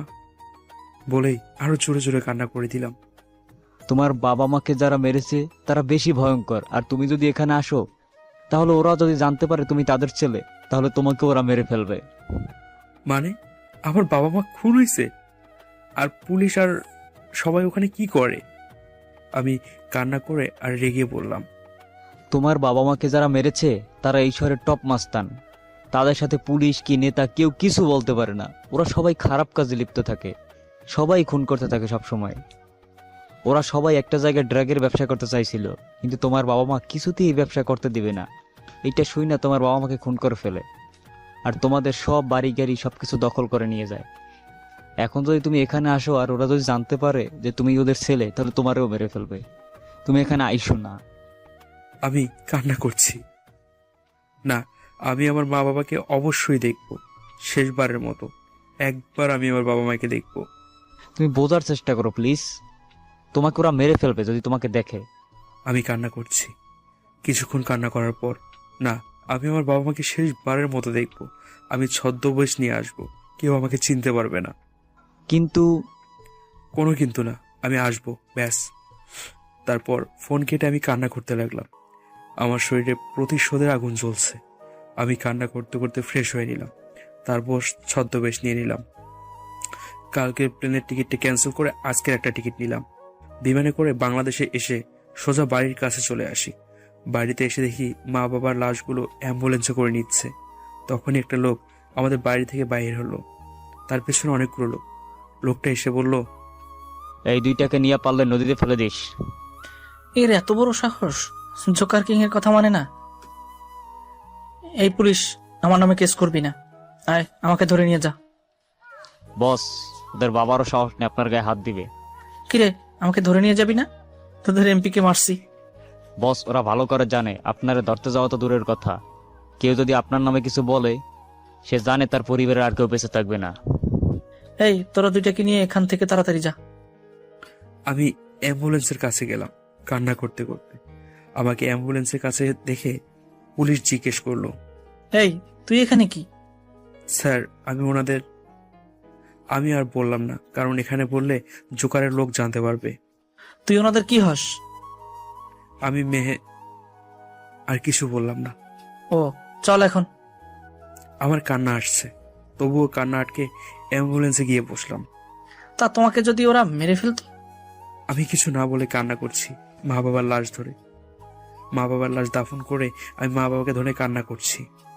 আমার শরীরের প্রতিশোধের আগুন জ্বলছে। আমি মনে মনে ভাবছি আমি এর প্রতিশোধ নিব, কিন্তু সেটা অন্যভাবে। আমি সেখান থেকে সিলেটে চলে যাই। সিলেটে গিয়ে একটা গ্যাং তৈরি করি। আমার ব্যাংক অ্যাকাউন্টে অনেক টাকা ছিল বলে তাই আমার গ্যাং চালাতে কোনো অসুবিধে হতো না। আমি বিদেশ থেকে স্পেশাল লোক এনে সবাইকে ট্রেনিং দিতাম গ্যাং তৈরি করে। আমি আস্তে আস্তে গ্যাংয়ের লোক দিয়ে খারাপ লোকদের মারতে শুরু করি, কিন্তু আমার নিজের পরিচয় গোপন রাখতাম আর ছদ্মবেশ নিয়ে খুন করতাম। তো আস্তে আস্তে প্রিন্সের গ্যাংয়ের নাম সবাই জানতে পারে, কিন্তু কেউ প্রিন্সকে দেখেনি। তারপর আমি চিটাগাঙে আসলাম, কিন্তু কেউ জানতো না। আমি এসে জোকার কিংয়ের 30 জন লোককে এক রাতেই মেরে ফেললাম। জোকার কিংয়ের 40 জন লোক ছিল। 30 জন লোক একসাথে মারায় জোকার কিং ভয়ে ছিল। তাই আমি প্ল্যান অনুযায়ী আমার কতগুলো লোক মিলে জোকার কিংয়ের কাছে গেলাম। ভাই, আপনি 2 মাস আগে এখানকার এক মন্ত্রীকে মেরেছেন, তাই না? তুই কিভাবে জানোস? জোকার কিং তুই করে বলাতে আমার রাগ উঠে গেল, কিন্তু আমার প্ল্যান অনুযায়ী চলার জন্য মাথা ঠান্ডা করলাম। ভাই আমি জানি। ভাই জানেন কালকে আপনার লোককে কে মেরে? তুই জানোস নাকি? ভাই আপনার লোককে মারছে। আপনি 2 মাস আগে এই শহরের যে এমপি কে মেরেছেন সেই এমপির ছেলে, আর সে নাকি এখন আপনাকে আর আপনার ছেলেকেও মারবে। জোকার কিং এর একটা ছেলে আছে, নাম বললাম না, আস্তে আস্তে জানতে পারবেন। কি? কার এত বড় সাহস জোকার কিংকে মারবে বলে? ভাই ও আপনার চেয়ে ভয়ানক। ওর কাছে কাজ করে সব লোক সিংহের মতো শক্তিশালী। এক একটা লোক প্রায় 10 জন লোককে একসাথে মেরে ফেলতে পারবে, আর তাছাড়া ওর দলে অনেক লোক। জোকার কিং খানিকটা চিন্তায় পড়ে গেল, কারণ কালকে তার 30 জন লোককে মেরে ফেলেছে, তার কাছে আর 10 জন লোক আছে। আমি জোকার কিংকে বললাম, আমি একটা কথা বলি ভাই। জোকার কিং একটু ভাবের জগৎ থেকে বের হয়ে বলল, বল। ভাই আপনি এই শহর থেকে ঢাকা চলে যাবেন আপনার ছেলেকে নিয়ে, আর আপনি আপনার পরিচয় পাল্টে ফেলবেন। মানে তুই কি বলতেছিস? ভাই আপনি যদি এখান থেকে ঢাকা চলে যান, সেখানে গিয়ে আপনি আপনার চেহারা পাল্টিয়ে ফেলেন আর আপনার ব্যাকগ্রাউন্ড, তারপর আপনি সেখানে গিয়ে ব্যবসা শুরু করবেন, আর আপনার ছেলেকে একটা কলেজে ভর্তি করিয়ে দিবেন। আপনাকে তাহলে আর কেউ চিনতে পারবে না, আর এমপির ছেলে আপনাকে আর খুঁজেও পাবে না, আর আপনার কোনো ক্ষতিও করতে পারবে না। জোকার কিং কিছুক্ষণ ভাবার পর বলল, ঠিক বলতেছিস। তুই আমারে অনেক বড় সাহায্য করতেছিস, তাই তোকে এখানকার দায়িত্ব দিলাম। আর হ্যাঁ, কোনোভাবে যদি ওই এমপির ছেলে তোর পরিচয় জানতে পারে, তোকে ধরে, তুই আমি কোথায় আছি কিছুই বলবি না। আমি হাসলাম আর মনে মনে বলছি, এমপির ছেলে তোর সামনেই বসে আছে, আর তোর কথা আবার এমপির ছেলেকে আমার বলা লাগবে? আই রে গাধা। আচ্ছা ভাই আমি বলবো না। তারপর জোগাড় কিং ওখান থেকে ঢাকা চলে আসে, আর ঢাকায় এসে ওর সবকিছু বদলে ফেলে, আর তার ছেলেকে একটা কলেজে ভর্তি করিয়ে দেয়। কিন্তু জোগাড় কিং জানে না এমপির ছেলে ওর 24 ঘন্টার খবর জানে। আমি আমার প্ল্যান অনুযায়ী আমিও জোকার কিং এর ছেলের মতো একই কলেজে ভর্তি হই, আর সেই কলেজটা তো এই কলেজ, তোরা জানিস। তারপর কি হয়েছে কলেজে তোরা তো সবই জানিস। আমি সব বললাম। আমার কথা শুনে সবাই একটু চিন্তিত হলো। তা দেখে আমি বললাম, কি হয়েছে তোদের? না, আমরা একটা কথা বুঝতেছি না। এই জোকার কিং এর ছেলে আমাদের কলেজে পড়ে, কিন্তু ওকে আমাদের একই প্রশ্ন। জোকার কিং এর ছেলেকে তা তোরা সবাই জানিস। মানে? তোরা সবাই জোকার কিং এর ছেলেকে চিনিস, আর ওদের সাথে কথাও বলেছিস। মানে তুই কার কথা বলতেছো? সবাই আস্তে আস্তে জানতে পারবি, এখন চুপ থাক। তারপর সবাই কিছুক্ষণ আড্ডা দিয়ে গাড়িতে করে চলে আসবো। তখন নাবিলা বলল, তোমার সাথে আমি তোমার বাসায় যাব। আমার সাথে কেন? তোমার সাথে তোমার বাসায় যাব, ওখানে থাকবো। পাগল হয়েছে নাকি তুমি? বিয়ের আগে আমার সাথে আমার বাসায় থাকবে মানে? তোমাকে ছাড়া একা ভালো লাগে না থাকতে, তাই। কয়েকদিন আগে তো আমাকে অপমান করতে, এখন আমাকে ছাড়াই ভালো লাগে না? বাবা, এ তো টুরু লাভ। তুমি এখনো আমাকে আগের মতো মনে করো? না, আমার বাবুটা আগের থেকে অনেক পাল্টে গেছে। আমি নাবিলার গাল টেনে বললাম, এখন আমাকে নিয়ে চলো তোমার বাসায়। এখন না, বিয়ের পর একেবারে আমার বাসায় চলে আসবে। নাবিলাকে জড়িয়ে ধরে বললাম, তো আমাকে বিয়ে করবা কবে? খুব তাড়াতাড়ি করবো বাবু, আর আমার বাসায় নিয়ে আসবো। এখন আমাকে একটা এখন? দাও। এখন না, বিয়ের পর। এখন না দিলে আমি আর কথাই বলবো না। আচ্ছা দিচ্ছে বাবু, রাগ করো কেন? তারপর নাবিলাকে একটা ইয়ে দিয়ে দিলাম, মানে একটা পাপ্পি দিলাম। তা দেখে নেহা রাহাতকে বলল, দেখছো প্রিন্স কত রোমান্টিক, আর তুমি একটু রোমান্টিক না। আমাদের রোমান্টিক দেখে তোদের জলে নাকি? জলে, তাই বলছি। নাবিলা আর নেহা কথা বলা শুরু করলো। তা দেখে আমি বললাম, এখন চুপ থাকো সবাই, আর বাসায় চলো। নাবিলা আর নেহাকে ওদের বাসায় দিয়ে আমি আর রাহাত বাসায় চলে আসি। বিকেলে রানা এসে বলল, ভাই, মন্ত্রী আপনার সাথে দেখা করতে আসছে। আচ্ছা, মন্ত্রীকে নিচে ওয়েট করতে বল, আমি নিচে আসতেছি। ভাই। আমি একটা শার্ট গায়ে দিয়ে নিচে আসলাম। নিচে আসতে দেখে মন্ত্রী আমাকে কিছুক্ষণ কথা বলে মন্ত্রী চলে গেল। তারপরের দিন সকালে আমার গায়ের উপর ভারী কিছু অনুভব করলাম। চোখ খুলে দেখি নাবিলা আমার গায়ের উপর শুয়ে আছে। তা দেখে আমি বললাম, আরে তুমি এখানে? কেন আসতে পারি না বুঝি? পারো, কিন্তু এখানে কিভাবে আসছো? আর ঠিকানা পাইছো কোথায়? আর কখন আসছো? একটু আগে গাড়ি নিয়ে এসেছি, আর তোমার ঠিকানা আমার অজানা নয়। আচ্ছা বুঝলাম, এখন বুকের উপর থেকে ওঠো। আর একটু থাকি না? বিয়ের পর তো সারা জীবন থাকবে। আর একটু থাকলে সমস্যা কি? সমস্যা বলছি না, এখন কলেজে যাব, আর এখানে তুমি ছাড়া আর কেউ তো ঘুমাবে না। কি বললা তুমি? আমি কি বললাম? আমি তো শুধু আমাকে আর কিছু বলতে না দিয়ে নাবিলা 4 ঠোঁট এক করে দিল। কিছুক্ষণ পর ছেড়ে দিল। আমি তো আবুলের মতো হয়ে গেলাম। এটা কি হলো? কেন, দেখতেই তো পারছো রোমান্স হচ্ছে। আমি নাবিলার দিকে তাকিয়ে আছি। নাবিলা বলল, এভাবে তাকানোর কিছুই নেই, আর কোনো মেয়ের দিকে তাকাবা না। তাকালে তোমার কি অবস্থা করব তুমি বুঝতেও পারবে না। নাবিলা আমার কলার ধরে এই কথাগুলো বলল। তোমার সাহস তো কম নয়, তুমি প্রিন্সের কলার ধরো। আমি কিছুটা মজা করে বললাম। প্রিন্সের বউয়ের কোনো সাহসের প্রয়োজন হয় না। ও তাই? এখন ওঠো, কলেজে যেতে হবে। আমি আর নাবিলা উঠে রাহাতের রুমের কাছে গিয়ে দেখি নেহা রাহাতকে জড়ায় ধরে আছে।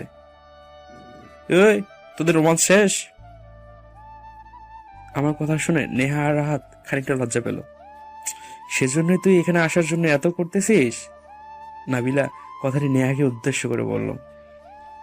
শালা, তুই আর তো রোমান্টিক হলে কেমনে? আমি রাহাতকে উদ্দেশ্য করে বললাম। আমার জানকে কিছু বললে খুন করে ফেলবো। বাহ, এত ভালোবাসা! ও মা গো, টুরু লাভ টুরু লাভ। আমার ভাই তাহলে একটা ভালো বউ পাবে। ওই, তুই আমার প্রিন্সকে খুন করবি? তোর সাহস তো কম না। তুমি এখন চুপ করো, আর রাহাত চল ফ্রেশ হয়ে নে, কলেজে যাব। তারপর সবাই কলেজে চলে গেলাম। এভাবে 2 দিন চলে যায় আমাদের খুনসুটি আর ভালোবাসা আর বন্ধুত্ব দিয়ে। একদিন বিকালে রাহাত এসে বলল, আমি একটু একটা কাজে যাব।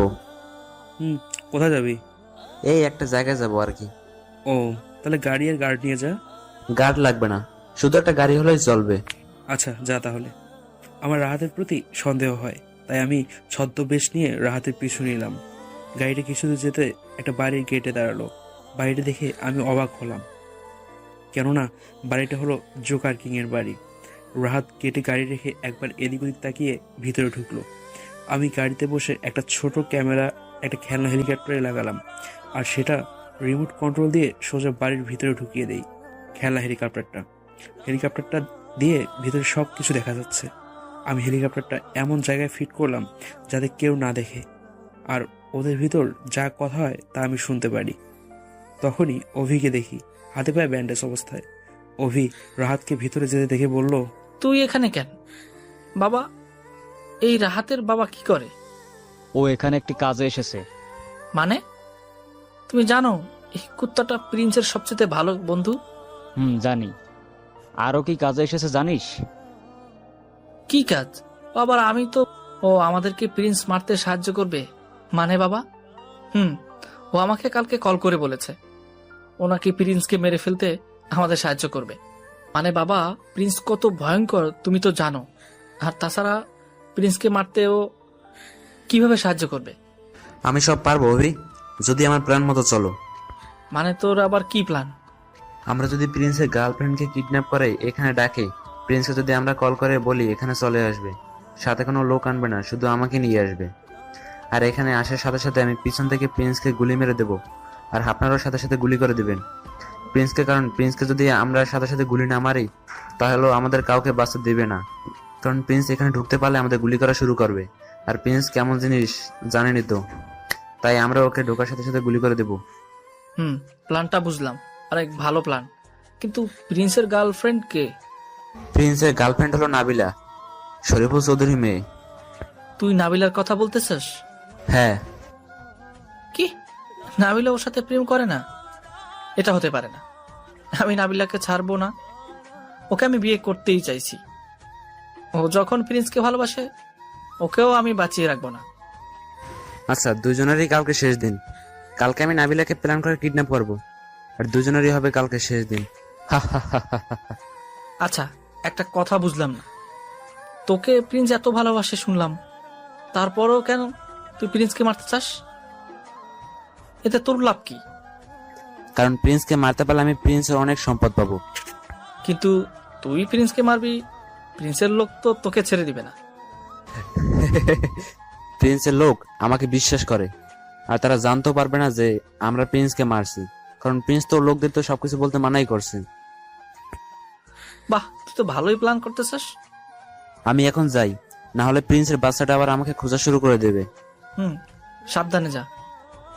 তুই কালকে বাসায় থাকিস নাবিলাকে কিডন্যাপ করার আগে। কেন? আমি কেন বাসায় থাকবো? থাকিস তুই, কালকে বুঝবি আমি কি জন্য থাকতে বলছি। আমি তোকে বাসা থেকে এসে নিয়ে যাব। ওকে, ঠিক আছে। এখন তুই যা, সাবধানে কাজ করবি, যাতে প্রিন্স কিছুই বুঝতে না পারে। হ্যাঁ। রাহাত বাসা থেকে বের হবে তার আগেই আমি তাড়াতাড়ি খেলনা হেলিকপ্টারটা রিমোট দিয়ে কন্ট্রোল করে এনে গাড়ি করে বাসায় চলে আসি। বাসায় আসার কিছুক্ষণ পর রাহাত আসে। রাহাত কিছুক্ষণ আমার সাথে কথা বলে নিজের রুমে চলে যায়। আর আমি ভাবছি, তোরা নাবিলাকে কিডন্যাপ করে দেখ কেমন হয়, আর আমার প্ল্যান কেমনে চলে। জোগাড় কিং, তুই আমার ফাঁদে পা দিয়েছিস। কালকে দেখবি নিজের ছেলেকে নিজেই মেরে ফেলবি।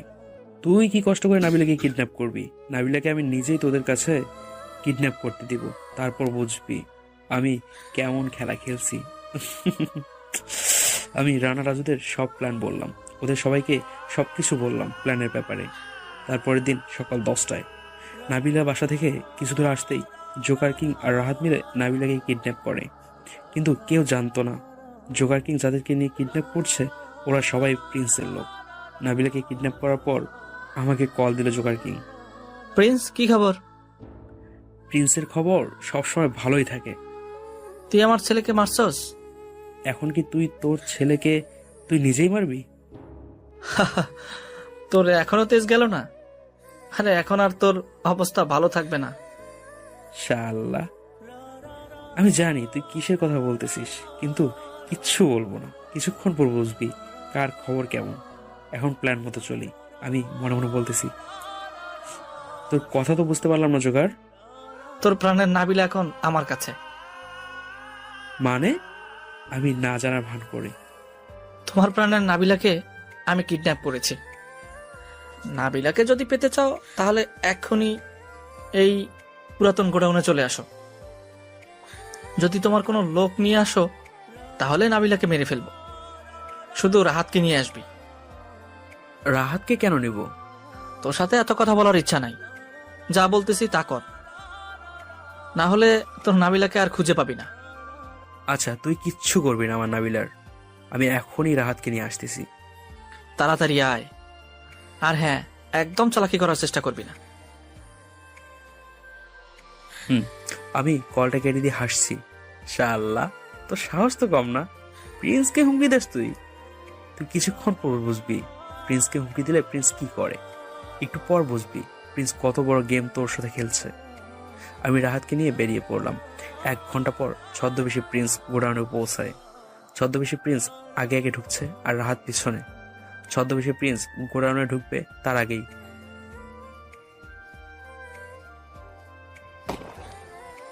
ঠাস ঠাস করে 5টি গুলি ছদ্মবেশী প্রিন্সের শরীরে ঢুকে যায়। ছদ্মবেশী প্রিন্স সেখানেই মরে যায়। তা দেখে রাহাত মুস্কি হাসছে আর জোগার কিং জোরে জোরে হাসছে। প্রিন্সকে মরতে দেখে নাবিলা জোরে চিৎকার করে কান্না করে দেয়। তখনই জোকার কিং এর মোবাইলে একটা কল আসে। কলটা রিসিভ করতেই, কি রে, প্রিন্সকে মারতে গিয়ে নিজের ছেলেকেই মেরে ফেললি? মানে তুই কি বলতেছিস? আমি তো প্রিন্সকে আমার সামনে মারলাম। প্রিন্সকে মারা এত সহজ? আরে গাধা, প্রিন্সের মতো ছদ্মবেশীকে তোর মতো জোকার কিং এর মারার সাহস নাই রে। প্রিন্স যেমন ছদ্মবেশ নিতে পারে তেমনি অন্যকে ছদ্মবেশ ধারণ করাতেও পারে। আগে তুই যাকে গুলি মারছিস তার মুখের চামড়াটা টান মেরে তো টান। জোকারের বাচ্চা। জোকার সাথে সাথে ছদ্মবেশ নেওয়া প্রিন্সের গালের চামড়াটা টান দিল সাথে সাথে, আর অভি বলে চিৎকার করে কান্না করে দিল। আর নাবিলা ছদ্মবেশী প্রিন্সকে অভি দেখে অবাক হয়ে গেল। জোকার কিং অভিকে বুকে নিয়ে কান্না করছে শুনেই আমি হাসতেছি।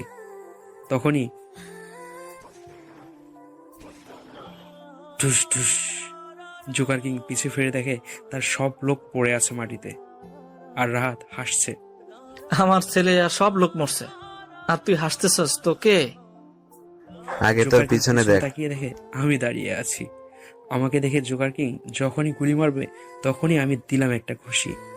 জোকার কিং এর হাত থেকে গুলিটা পড়ে গেল, আর জোকার কিং গিয়ে কিছুটা দূরে গিয়ে পড়লো। তখন আমি বললাম, প্রিন্সের সাথে পাঙ্গা নেওয়ার সাহস কারো নাই। প্রিন্সের সাথে তুই পাঙ্গা নিয়েছিস, দেখেছিস? প্রিন্স একেবারে প্ল্যান করে সোজা তোর হাতে তোর ছেলে গিয়ে খুন করিয়ে দিল। দোস্ত, প্ল্যানটা কিন্তু অনেক জোর ছিল। শালা তোর মাথায় কি বুদ্ধি রে? কিসের প্ল্যানের কথা বলতেছিস তোরা? শুনবি আমাদের প্ল্যান সম্পর্কে? আচ্ছা তাহলে শোন। আমি প্ল্যান করে রাহাতকে তোর কাছে পাঠিয়েছি, আর এগুলো বলতে বললাম। রাহাতের কথা মতো নাবিলাকে তোরা কিডন্যাপ করলি, আর যাদের দ্বারা কিডন্যাপ করলি সব আমার লোক।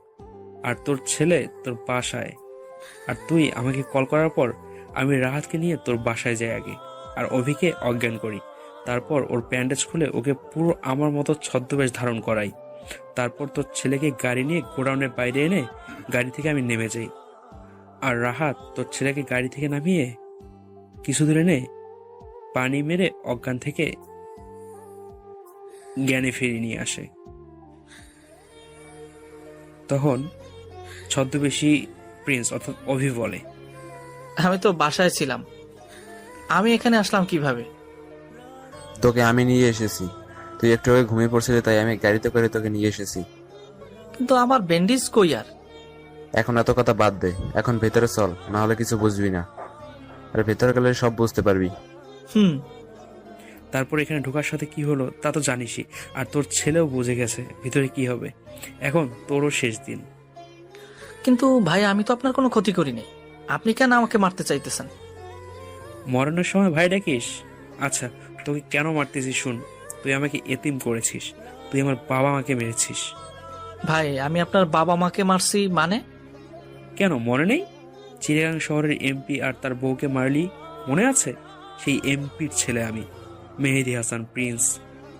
তোকে আমি তখন মারতে চাইছি, কিন্তু মারি নাই, তোকে অন্যভাবে মারবো। তাই সেদিন আমি ছদ্মবেশ নিয়ে তোর কাছে গিয়েছিলাম, আর তোকে এই শহরে আসতে বললাম, তা মনে আছে? ভাই, আমাকে মাফ করে দেন। প্রিন্স সবাইকে মাফ করলেও তোকে মাফ করবে না। রাহাত, তুই নাবিলাকে নিয়ে গাড়িতে নেহার কাছে যা, তোরা এসব দেখতে পারবি না। রাহাত নাবিলাকে নিয়ে বাইরে চলে গেল। আমি একটা বড় ছুরি নিয়ে প্রথমে জোকার কিং এর হাত পা সবগুলো কেটে লবণ আর মরিচ দিলাম। 5 মিনিট এভাবে রাখলাম। জোকার কিং চিল্লাইয়া বলতেছে, ভাই, আমাকে আর কষ্ট দিয়েন না ভাই। ভাই, আমি আপনার পায়ে ধরি ভাই। ভাই, আমাকে আর কষ্ট না